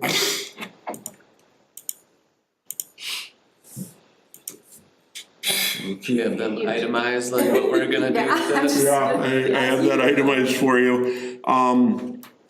Basically what we looked at was, there's 3 fields that need new fencing, diamonds 2, 3, and 4. And we estimated $20,000 per field. The lights on the tennis court and basketball courts, they are running at about a quarter. It's not the bulbs. Everybody's telling me, oh, just put new bulbs in. Well, I'd love to. It's not the bulbs, it's the fixtures. It's gonna run about $75,000. There's a light pole that fell over on Diamond 1 in the wind. That's about another $60,000 to replace. And then there's 50 of it here we had put in for the pickleball courts to be moved to Highland from Schuster. We got an estimate, and I know this was a question a lot of people had. We got an estimate on what it would cost to redo the pickleball courts and the tennis court down at Schuster.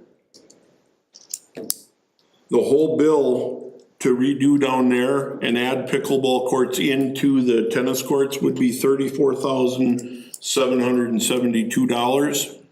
From a place in Minneapolis, they're making a northern swing to do a bunch. The Pickleball Association has 17,500. So that really cuts this bill right in half.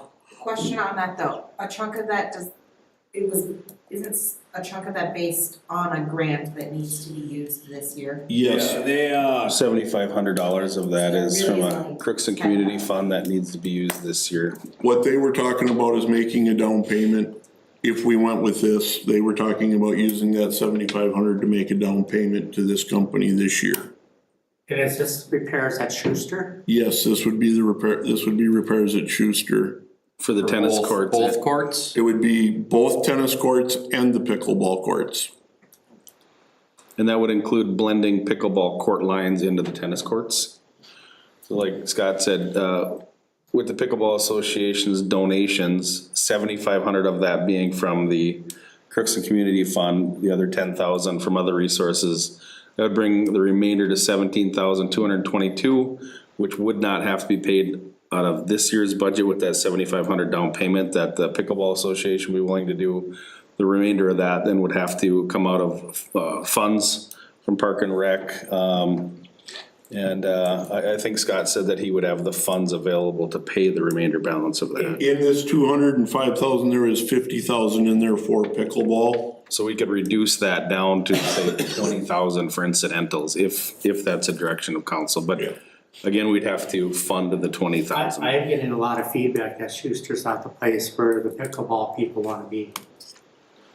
Even though we're getting mixed messages, I am hearing that pickleball folks really don't like Schuster.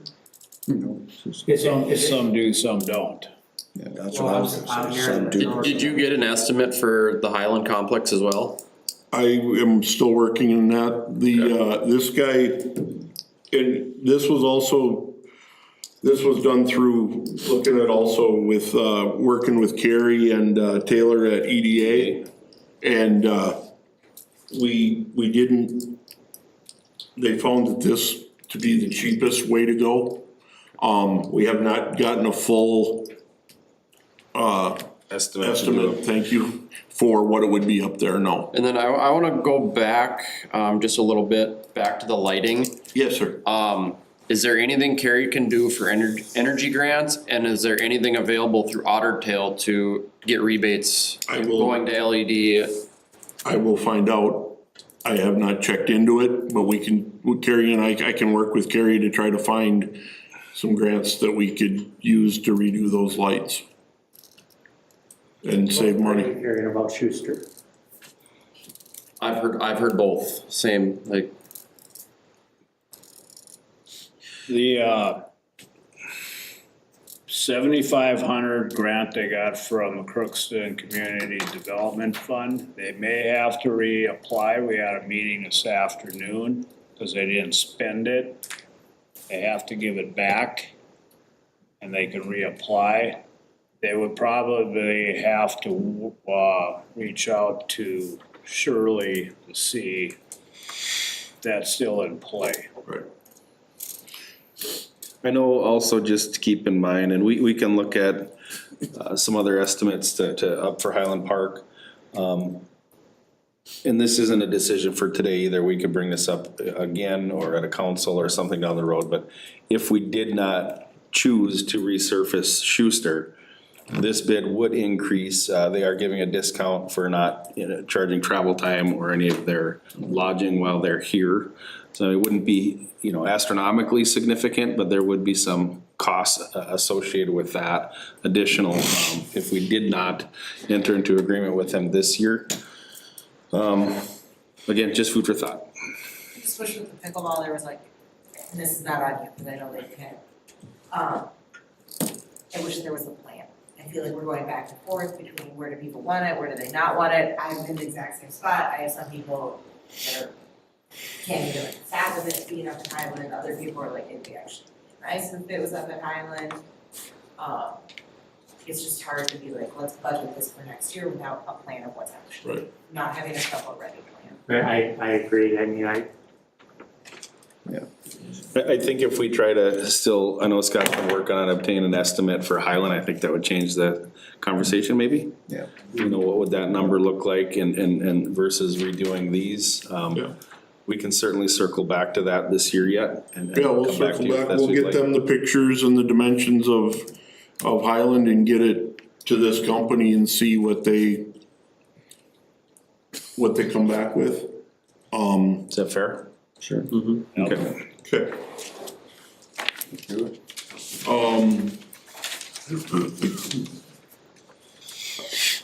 Question for you with that capital improvement, is that with us balancing the budget or is that with us having to? No, so I mean, that's the thing, we are putting all the capital improvements in the budget so we can track them, understand where we're at and where we come up. With all of the capital improvements in there, no, that would not be balancing the budget. We are gonna have to choose. Absolutely, we're gonna have to trim capital improvements. So between the capital improvements, what do you feel is what is your primary? My primary one is to redo the lights at the tennis court. We have kicked that down the road for many, many years. I mean, we used to have it where you could coin operate them and get them to turn on, and so we had some revenue there. That, we've gone away, we've had to get rid of that, cause that was shorting it out, now the bulbs are coming out. You know, to me, we've kicked that down the road almost 10 years. And, what about the fencing? That was a big. Well, the 3 fences, I would put that as number 2 or number 3. From the simple standpoint, I look at what's need, or what, I shouldn't say need, but what, and I look at that as a higher priority than the 3 fences. Just an idea, so when we looked at our planning meetings that we have scheduled here through the end of the month, you know, obviously tonight's Park and Rec, after council is, you know, EDA, police, fire, and so on and so forth. We had scheduled the 22nd, we kind of left that as a buffer just in case we needed to cover something else.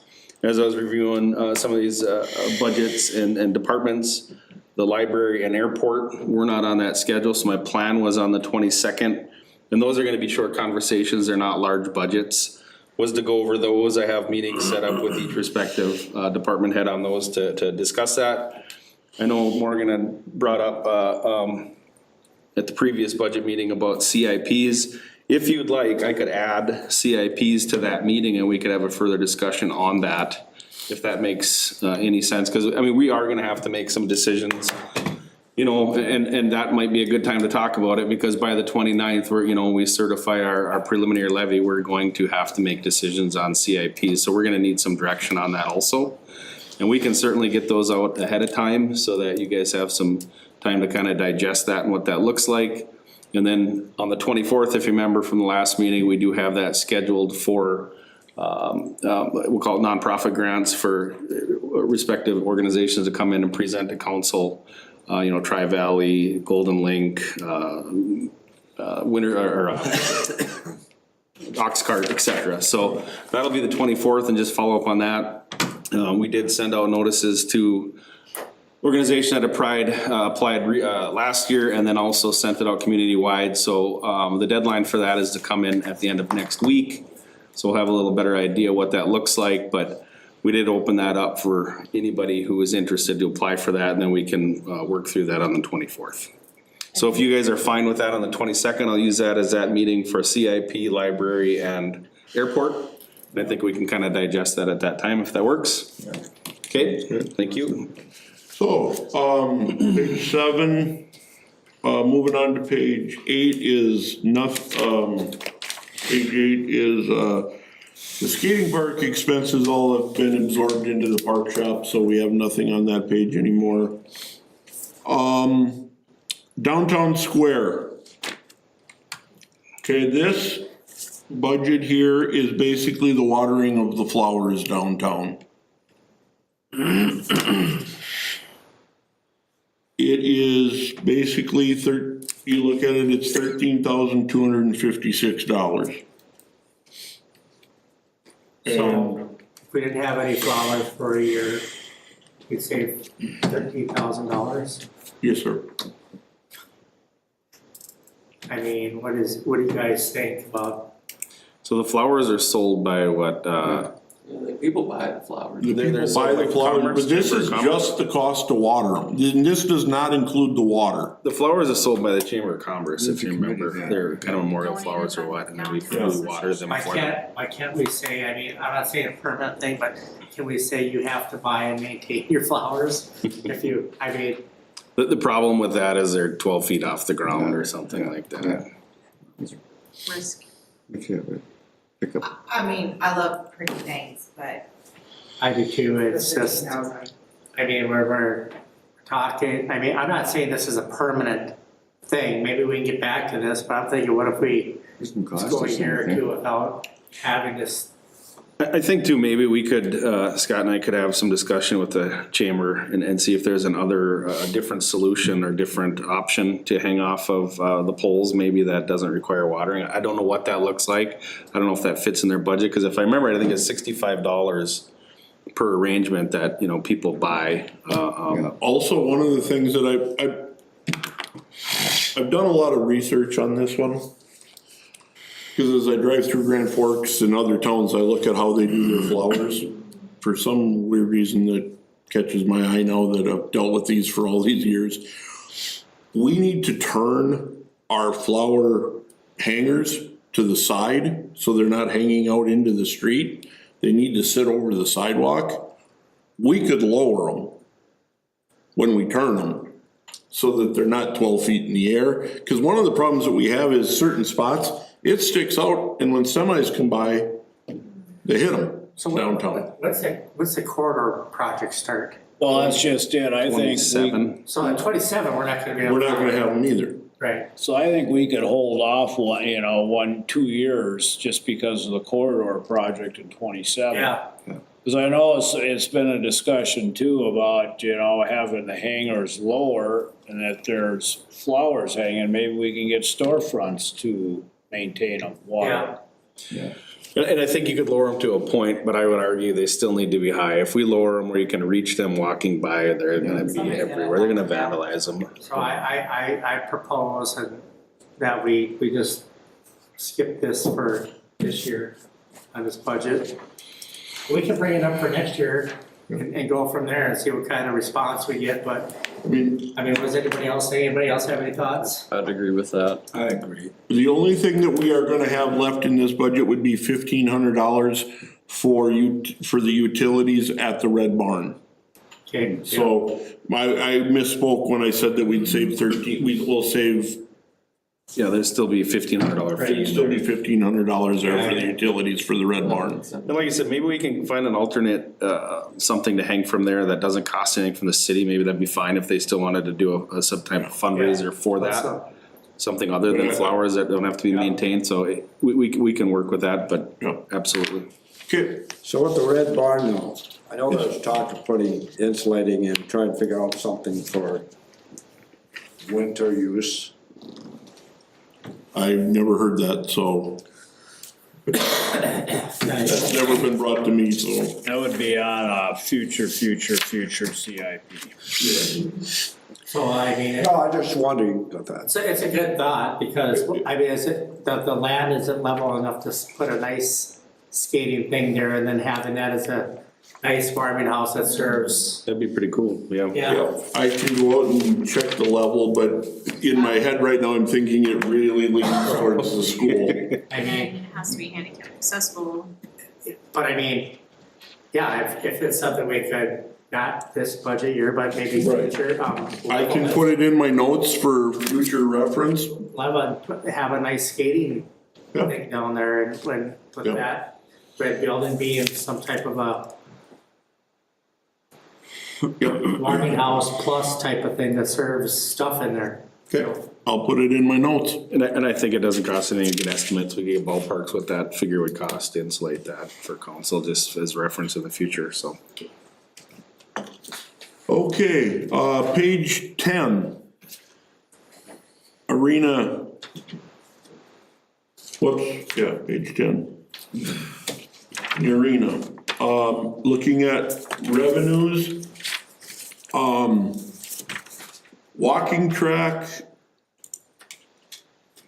We're still getting we're getting people still in for walking track. Obviously, the skate sharpening we have.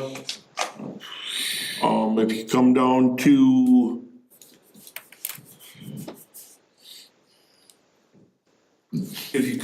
to where'd I put it? Oh, here it is. 70-20. Ice rent, tax, non-taxed. We go with the tax there. What I'm looking at and proposing is that we start charging for open skating and open hockey. Because if we have not charged for those ever. But my thought is if we need to increase revenues, we need to start charging for open skating and open hockey. Yeah, And we charge for the pool. yeah. So I figured we can make just, I couldn't guarantee what I was gonna be able to put there, but doing some figuring, I figured we could make probably at least $5,000 right there. I mean, you discuss this with the Park and Rec board, or at your meetings, or? Yes, we it's just- discussed. Yeah, it was brought up. We all- Henry could probably attest, what was it when we were kids, $2 or $3 at the old arena? It was, like, but I mean, like, I don't know what it would be now, I mean, that was. 20-some. 25? But I think it's a revenue source that we have to look at. I agree. I don't think there's gonna be any. No. Now, with that, if you come down to 72-20, I also believe we have to start charging then for open court.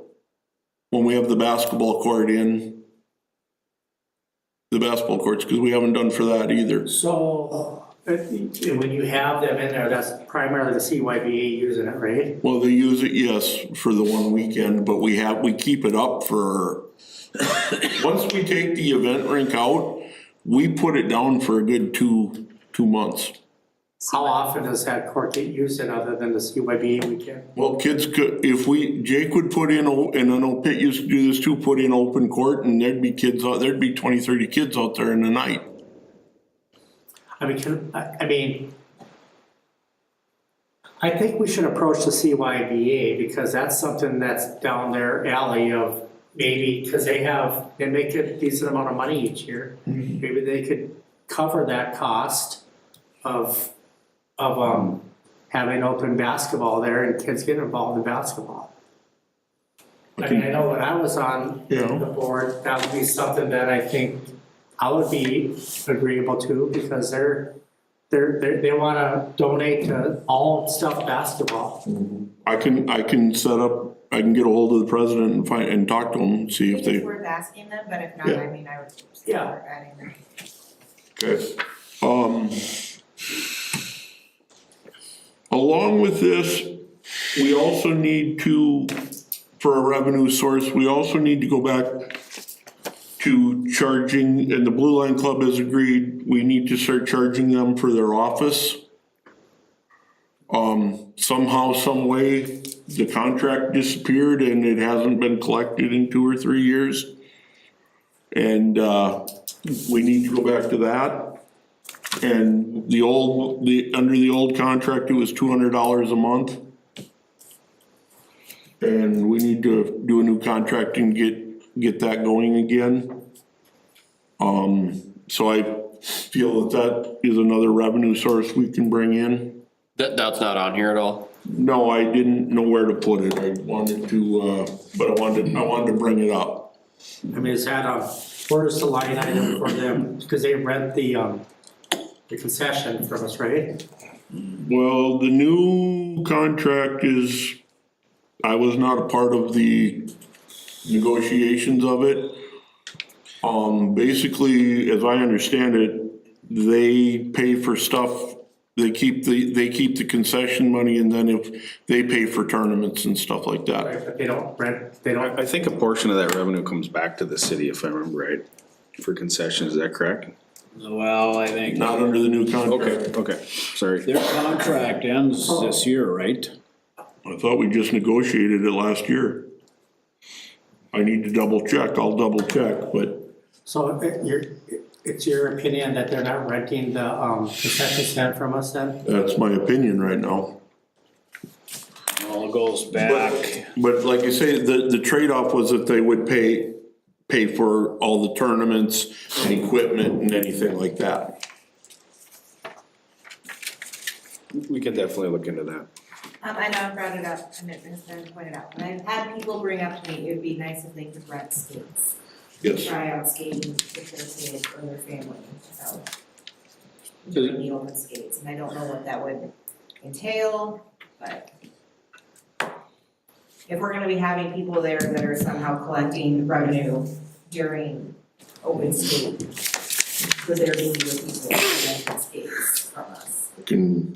Like I told you, I can definitely try to do it, I don't know what it would take. we don't, we have skates, but they're so old that, we can find out though what we got that's rentable and what we don't and go from there. But I think those are some revenue sources we have to look at adding into the budget. Yeah, I agree. Are there any open rooms or anything there that people could rent to do any type of community events? There's one, but this was my next thing I was bringing up. The Blue Line Club bought a skating treadmill. Cool. And they want to they would like to put it in the community room. What I would propose is that we rent the community room to them to put their skating treadmill in. Because then it's a constant, it's a consistent revenue as opposed to hoping somebody rents the community room. how often is that community room used? Well, right now, it was turned into the skating room, or not the skating room, the shooting room. We were moving that out of there because of something, I don't know. They were shooting pucks where there shouldn't have been. Well, the Blue Line Club paid to put a camera in there. And that was the last I had heard of it. I would say, here's the thing, is I've heard from a lot of people that they have ideas of other things that are non-skating Yeah. that could go in there for things that they would like to do, and we have no place for that. Having an indoor place for kids to go, or having a place for people to go and do, rent out that room for different activities, like we can host pottery, things like that. I'm just saying that before we tell them that they can put more equipment into it, I would like us. Because the other option with their skating treadmill is to put it downstairs where one of the, there's a room just off of the weight room down there. The problem with it is the ceiling height, where the ceiling height in that room is a lot better. In the community room, it's about 10 feet higher. Question regarding, are those locker rooms behind the players' bench used much? The locker rooms behind the players' bench, you mean in the event rink? Yes. That's all weight room now. Really? Yeah, Both of them? yes. And the second room would be where would be the other option to put this treadmill in for them. So, dead of winter, you got 3 sheets of ice. Are people looking a place to rent like the community room? Have you had inquiries on it? I haven't in a long time, but like I said, the last 5 years, I haven't been out at the arena either. I've been at the park shop, so, but we have, in past years, the police might rent it, or not rent, but use it once in a while when in the past, the fire department used it a couple of times. We used to use it for when we would host a coaching clinic for USA Hockey. some meetings, but it was never a We consistent. like keeping their shooting stuff in that room. Well, as of right now, it's in there, but I'm looking for you guys, you know, cause I had heard that there was some people on the board that would like to get that out of there. Is it used a lot, the shooting room? Here's my thing, is I have just had, as a parent myself, and a lot of parents, and being part of the ECI and the daycare thing, a lot of people are looking for a place to take their kids in the winter and having play stuff in there for their kids to do, and people would be willing to Right. pay $2, $3, $5 to take their kids somewhere for 2 hours. I just, I mean, I know there was discussion, you know, we had earlier discussion that raised some concerns about, you know, permanently taking out a sheet of ice. That would be a nice place to, like a place to have, like, you're talking like a playroom for like. And it doesn't need to be large, like, Right. that community room would be a good size for our community. Yeah, I mean, I know in the past when they rented out that community room, they charged $25 a day. Yeah. So, I mean, cheap. it's really cheap versus if we were to charge a monthly fee, let's say the Blue Liner entered a contract where we could make, you know, $2,500 to $5,000 a year off of it. And those are just completely, you know, I would think at minimum would be a couple $100 a month for them to rent that, 250 or something. I mean, I think we should try to accommodate the shooting thing and the treadmill and see if we can accommodate it someplace else. Okay. And let's just, and talk to the Blue Line and Yeah. see if that's gonna be okay, but I mean, we wanna try to accommodate, cause those things are nice to have, Yeah. but And then we can look at what we can do with the community room as far as a rental area, so yeah. I will get ahold of Katie and we'll go from there. Scott, what's the membership for that walking track? Going back up one. The walking track membership is $30. If you're a senior, it's $5 less, so it's 25, and if you're not a senior citizen, it's gonna be 30.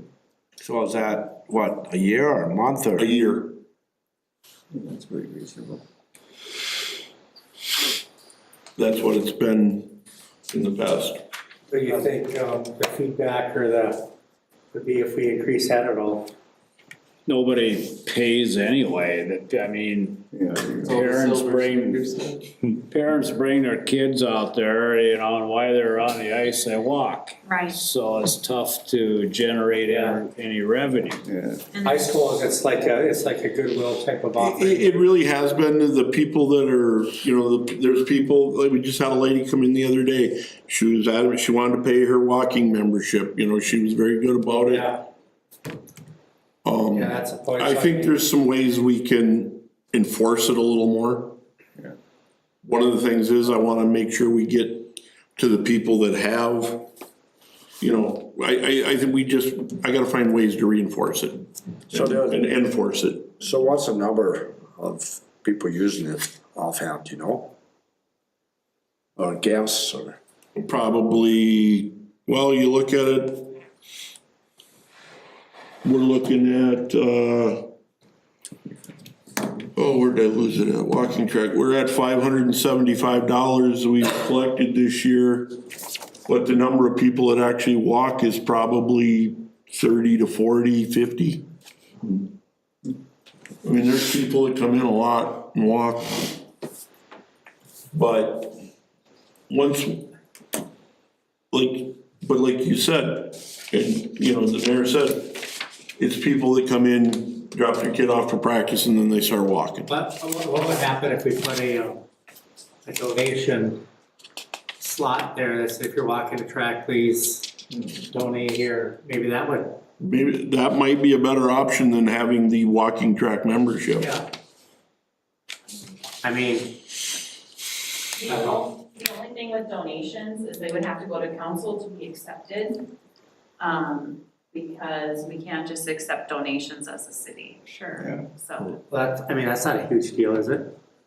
Lot of work to Well, keep track depends of on it. how Yeah. Someone's bringing the box. I mean, so you're saying it would have to be a weekly thing, cause you wouldn't wanna hold on to the, Well, right, I don't know how fast it would fill up, I but see. the donations would have to come over here and every one of those donations would have to go to council to be accepted, so we could put it in the bank. I mean, I don't know, I think people that are, they're already coming in and that basically it's a goodwill type of thing, if they're coming in now, if they didn't wanna pay it, they wouldn't, they just walk. One of the things, it was easier to monitor it before the card system to opening the doors was taken out. But once the card system was undone, it's really become, How come we took that out? Jake decided he didn't like it. He didn't like it, or was it? He wanted somebody there at 6 AM and instead of having people walk in there on their own. Was there an issue with people walking in there on their own? I didn't see it. But we did have the gentleman that had the heart attack and died while walking, but, And there's nobody there? well, there were people, that happened at like 2:00, 2:30 in the afternoon. Oh. So, I don't know, I mean, We could follow up on that door also, but I feel like it was an IT problem also, like this, the management service or that ran that came end of life, if I'm correct, Bryce? Yeah, so, I mean, yeah, that's something that happens quite often, unfortunately, is like somebody sells a program and whoever bought it doesn't want to support it anymore because it was just an acquisition to eliminate competition, et cetera, et cetera. That's what I heard, is it got end of life, Yeah. so it wasn't getting security updates, which obviously is a concern always. that's fine, we're spending a lot of time on something that we don't gain a lot of revenue on. Yeah. so as we move down, to, expenditures.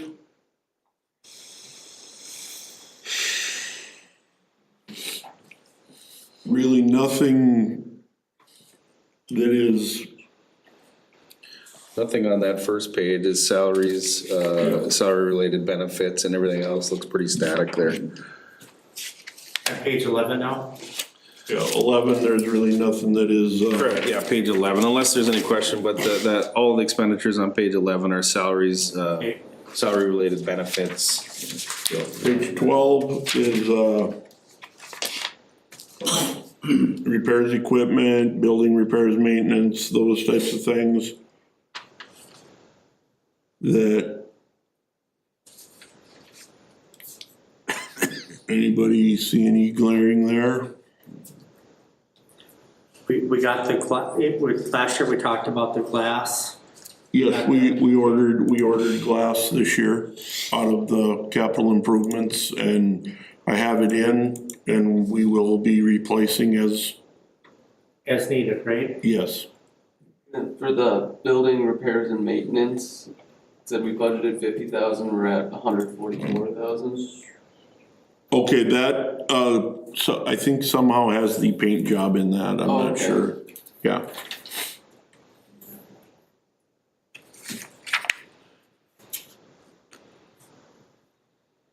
So, yeah, that has the walking track and then it looks like new turf, but that was a legacy fund payment. Yeah.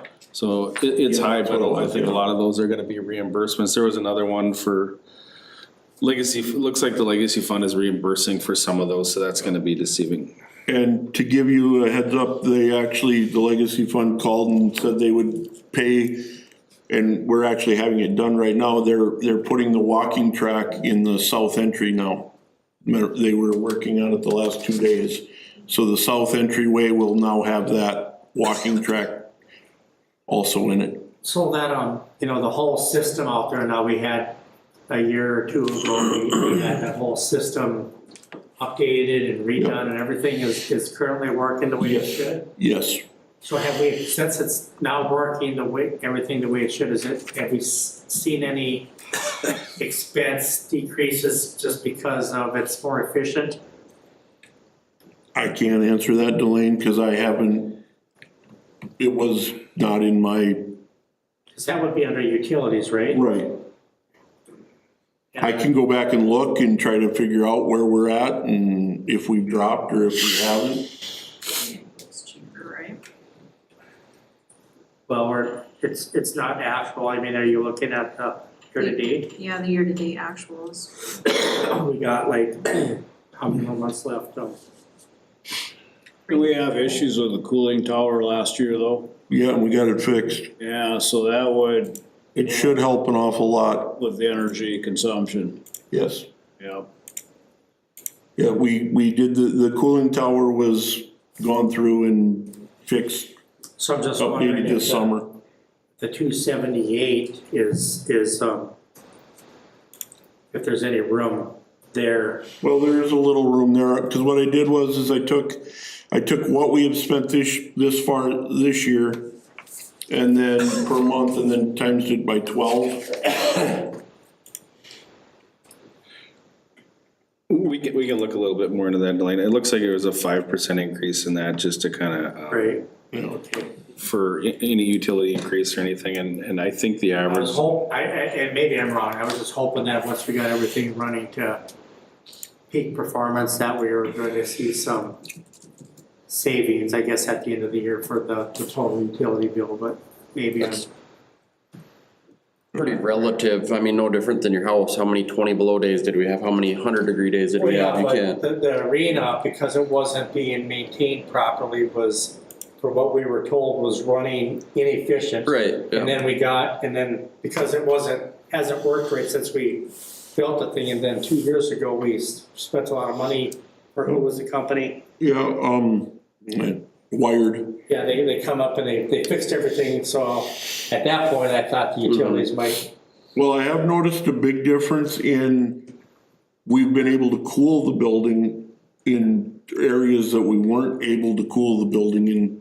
I mean, I'm not saying like air conditioning, but we were able to lower temperatures in areas. I think if you looked at it at wrestling back during Oxcart days, we weren't near as hot as we've been in the past, so it is definitely working. Okay.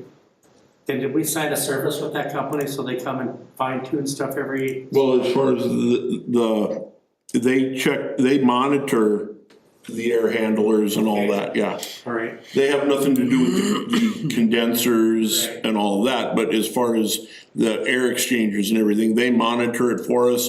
We can call them and say, hey, we need to do, there's something not right here, and he can check it right now and let us know what's going on.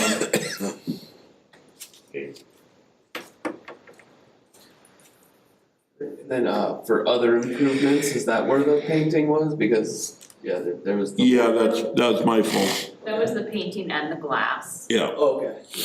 And this year I have 15,000 in there to look. We're having a few issues with the overhead doors and the garage door openers for the Zamboni rooms. And one of the things what I was hoping to do there is get remote controls for the garage door openers so we could put them on the Zamboni. Because one of the issues that I see is if you go out in Zam and we have that door open and some kid goes in and falls in that pit with scalding hot water in it, we're gonna have an issue. So from a safety standpoint, I really believe it's something we need to look at, is getting those, because no matter how much you tell people, stay out of the Zam room, we get people that wanna cut through there, or they see the door open and they wanna go in. So it's just kind of between a safety, and I just feel like even if you got the grate down, you never know what's gonna happen. So that's just that's something that I had put in there, looking ahead to try to alleviate any. Yeah.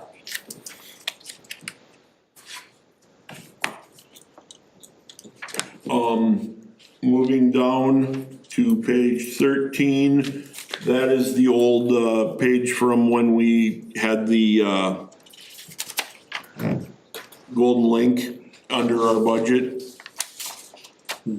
14 is nothing. 15, municipal parks, page 15, municipal parks.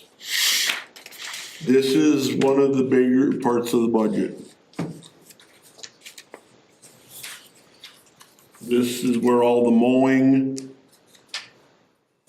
all the maintenance of the parks, everything gets charged to. So have we talked to some of these entities that were mowing and we shouldn't be mowing, like? We reduced our mowing a bunch on places that we weren't, you know, and then we did not do any of the long grass complaints this year, that was leased out. So, like, did we talk about along, Fisher? Yeah, I have not talked to the county yet about the north side of Highway 2. Yeah. I mean, I think we should get it down as much as we can to not mowing anything that has nothing to do with the city. Right. So I mean, whatever we can do to cut expenses for that type of stuff. Yep. The county, they cover Fisher Avenue on the north side, right? We're No. supposed to. We've been mowing the north side of Fisher Avenue for the last 15, 20 years. Do they clean snow? They clean the snow on the, well, they don't even do the north side. Some days, it depends on how deep the snow gets, otherwise I made the decision 2 years ago, we weren't gonna blow snow on the north side because we couldn't keep it open.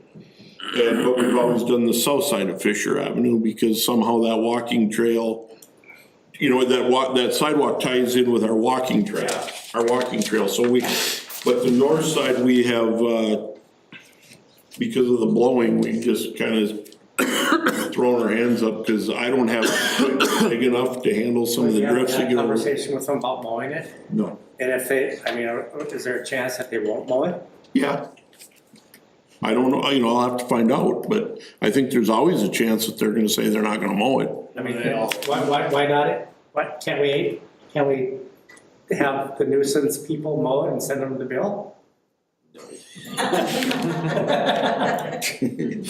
I'm not gonna go there. I think if the county would mow it, they'd probably mow it maybe 3 times a year, and it is a gateway into the community, and it would look like crap. Could we go to them and say, we'll mow it, but we're gonna, here's the charge? Yeah, I mean, why can't we? I mean, not send, don't get like rent and then they bill. but Right. don't- No, I mean, we can have that conversation with them, yes. Because I mean, it's like the same thing with Highway 2, if we don't do those medians, it starts looking terrible and it leads pretty deep into the town. I think that's state, isn't it? That's not county, right? For that state, yes. I can have those conversations, I just, you know, like the mayor said, you know, the Fisher Avenue part of it, you know, that's a thoroughfare into your town. I agree, but we're maintaining their stuff. I mean, whether they wanna pay it or not, we should still just send them a bill.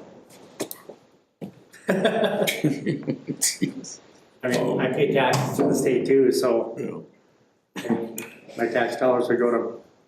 And as I'm researching this, I'm finding out there were handshakes done years ago that, hey, if you guys take care of this, we'll take care of that.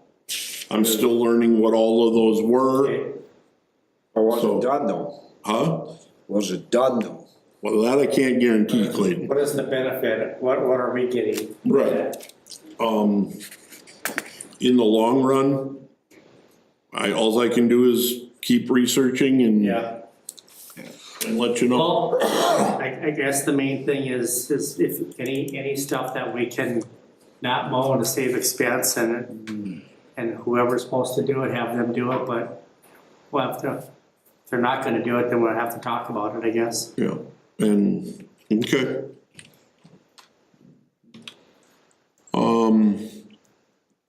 As I go down through here, a lot of things stayed the same or were reduced a little bit. If I could reduce it $1,000 here, $1,000 there, I did.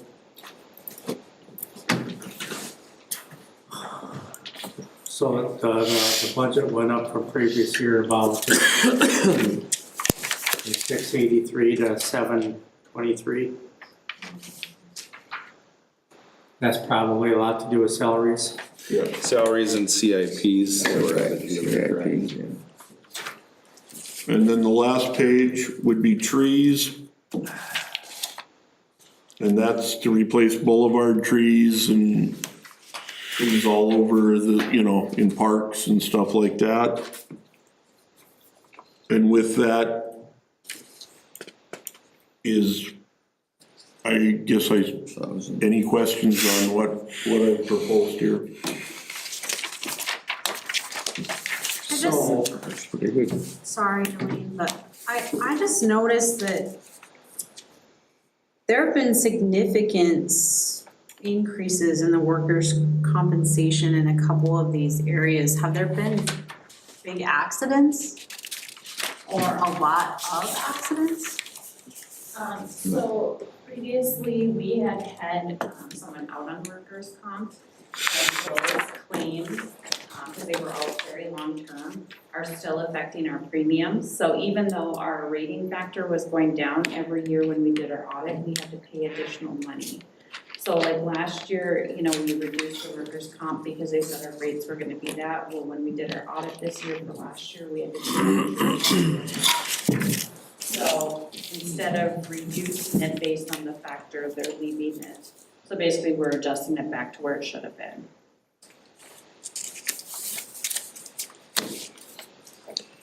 And that's just one person? Yes, but There's two areas where you have significant. well, it's all of our workers' comp because it affected it and it'll continue to affect it because it was a large claim. Like they were out for, I think over 2 years. And so that's gonna continue to affect it probably for a couple more years because it'll stay on there and affect our rates.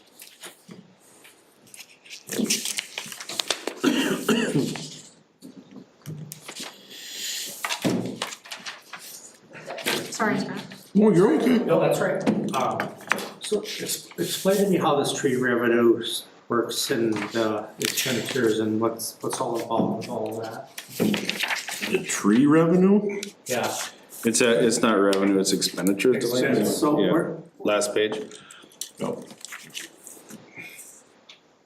The refund we received on there for $107 were trees that we ordered that we couldn't get, so they refunded us because we'd already paid for them. Yeah. That's the only revenue we received.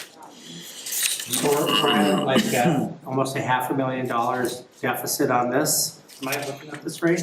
No, we only spend $12,000 a year on trees. I mean, if No, you look he's at talking for budget, the budget, for the fund. that is correct. And if I remember, Delaney, we'd have to add, Page 18, the Yeah. last page. no, you'd be correct in assuming that. And I believe if we add up all the CIPs, it's almost $400,000 there alone.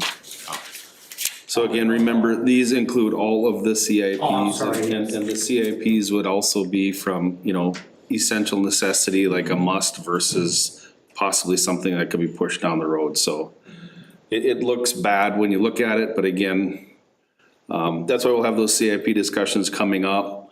And then we can go back and adjust these numbers and make them more accurate for our levy numbers that we're needing, so. Okay. Again, just prelim, don't be scared by those numbers initially, cause again, there's roughly 400 grand worth of CIP into that budget also. So if you were to remove them just for operating, it's gonna look a lot better, you know, just the salary increases or whatnot, so. So, I'm sorry, one question back to the trees. So, I mean, since we're talking, I mean, what would happen or what would it look like if we didn't do trees for a year?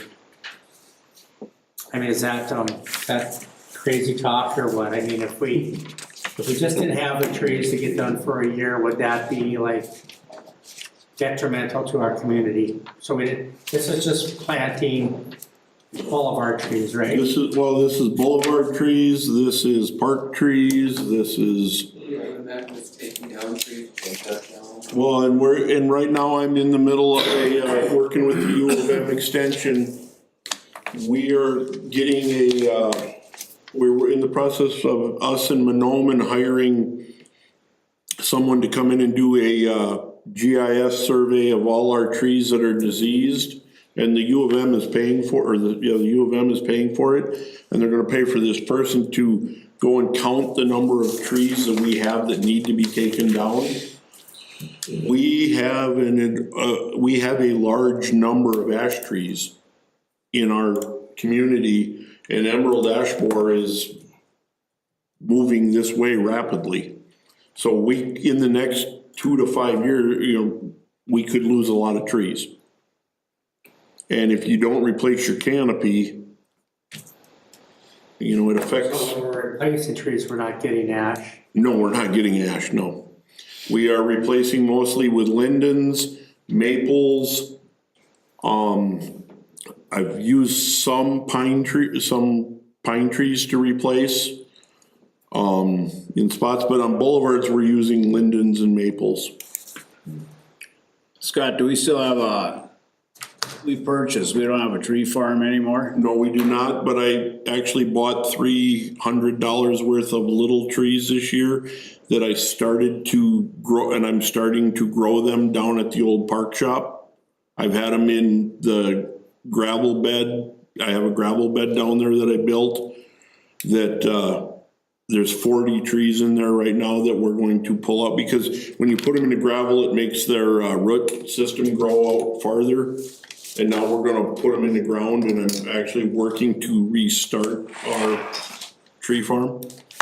And then regarding the evergreens, you're not using blue spruce, are you? No. Okay, they're not native. So what I'm hearing you say, it wouldn't be a good idea to not. I don't think it would be a good idea, no.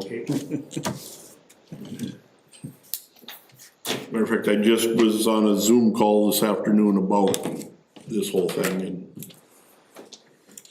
Yeah, EDA is working with them on that ash grant also that you're talking about. It's part of EDA, correct? yes, EDA is tied in with that.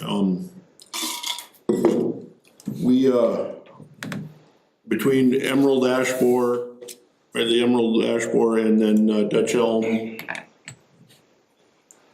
the upper Midwest is in danger of a lot of trees being gone over the next decade.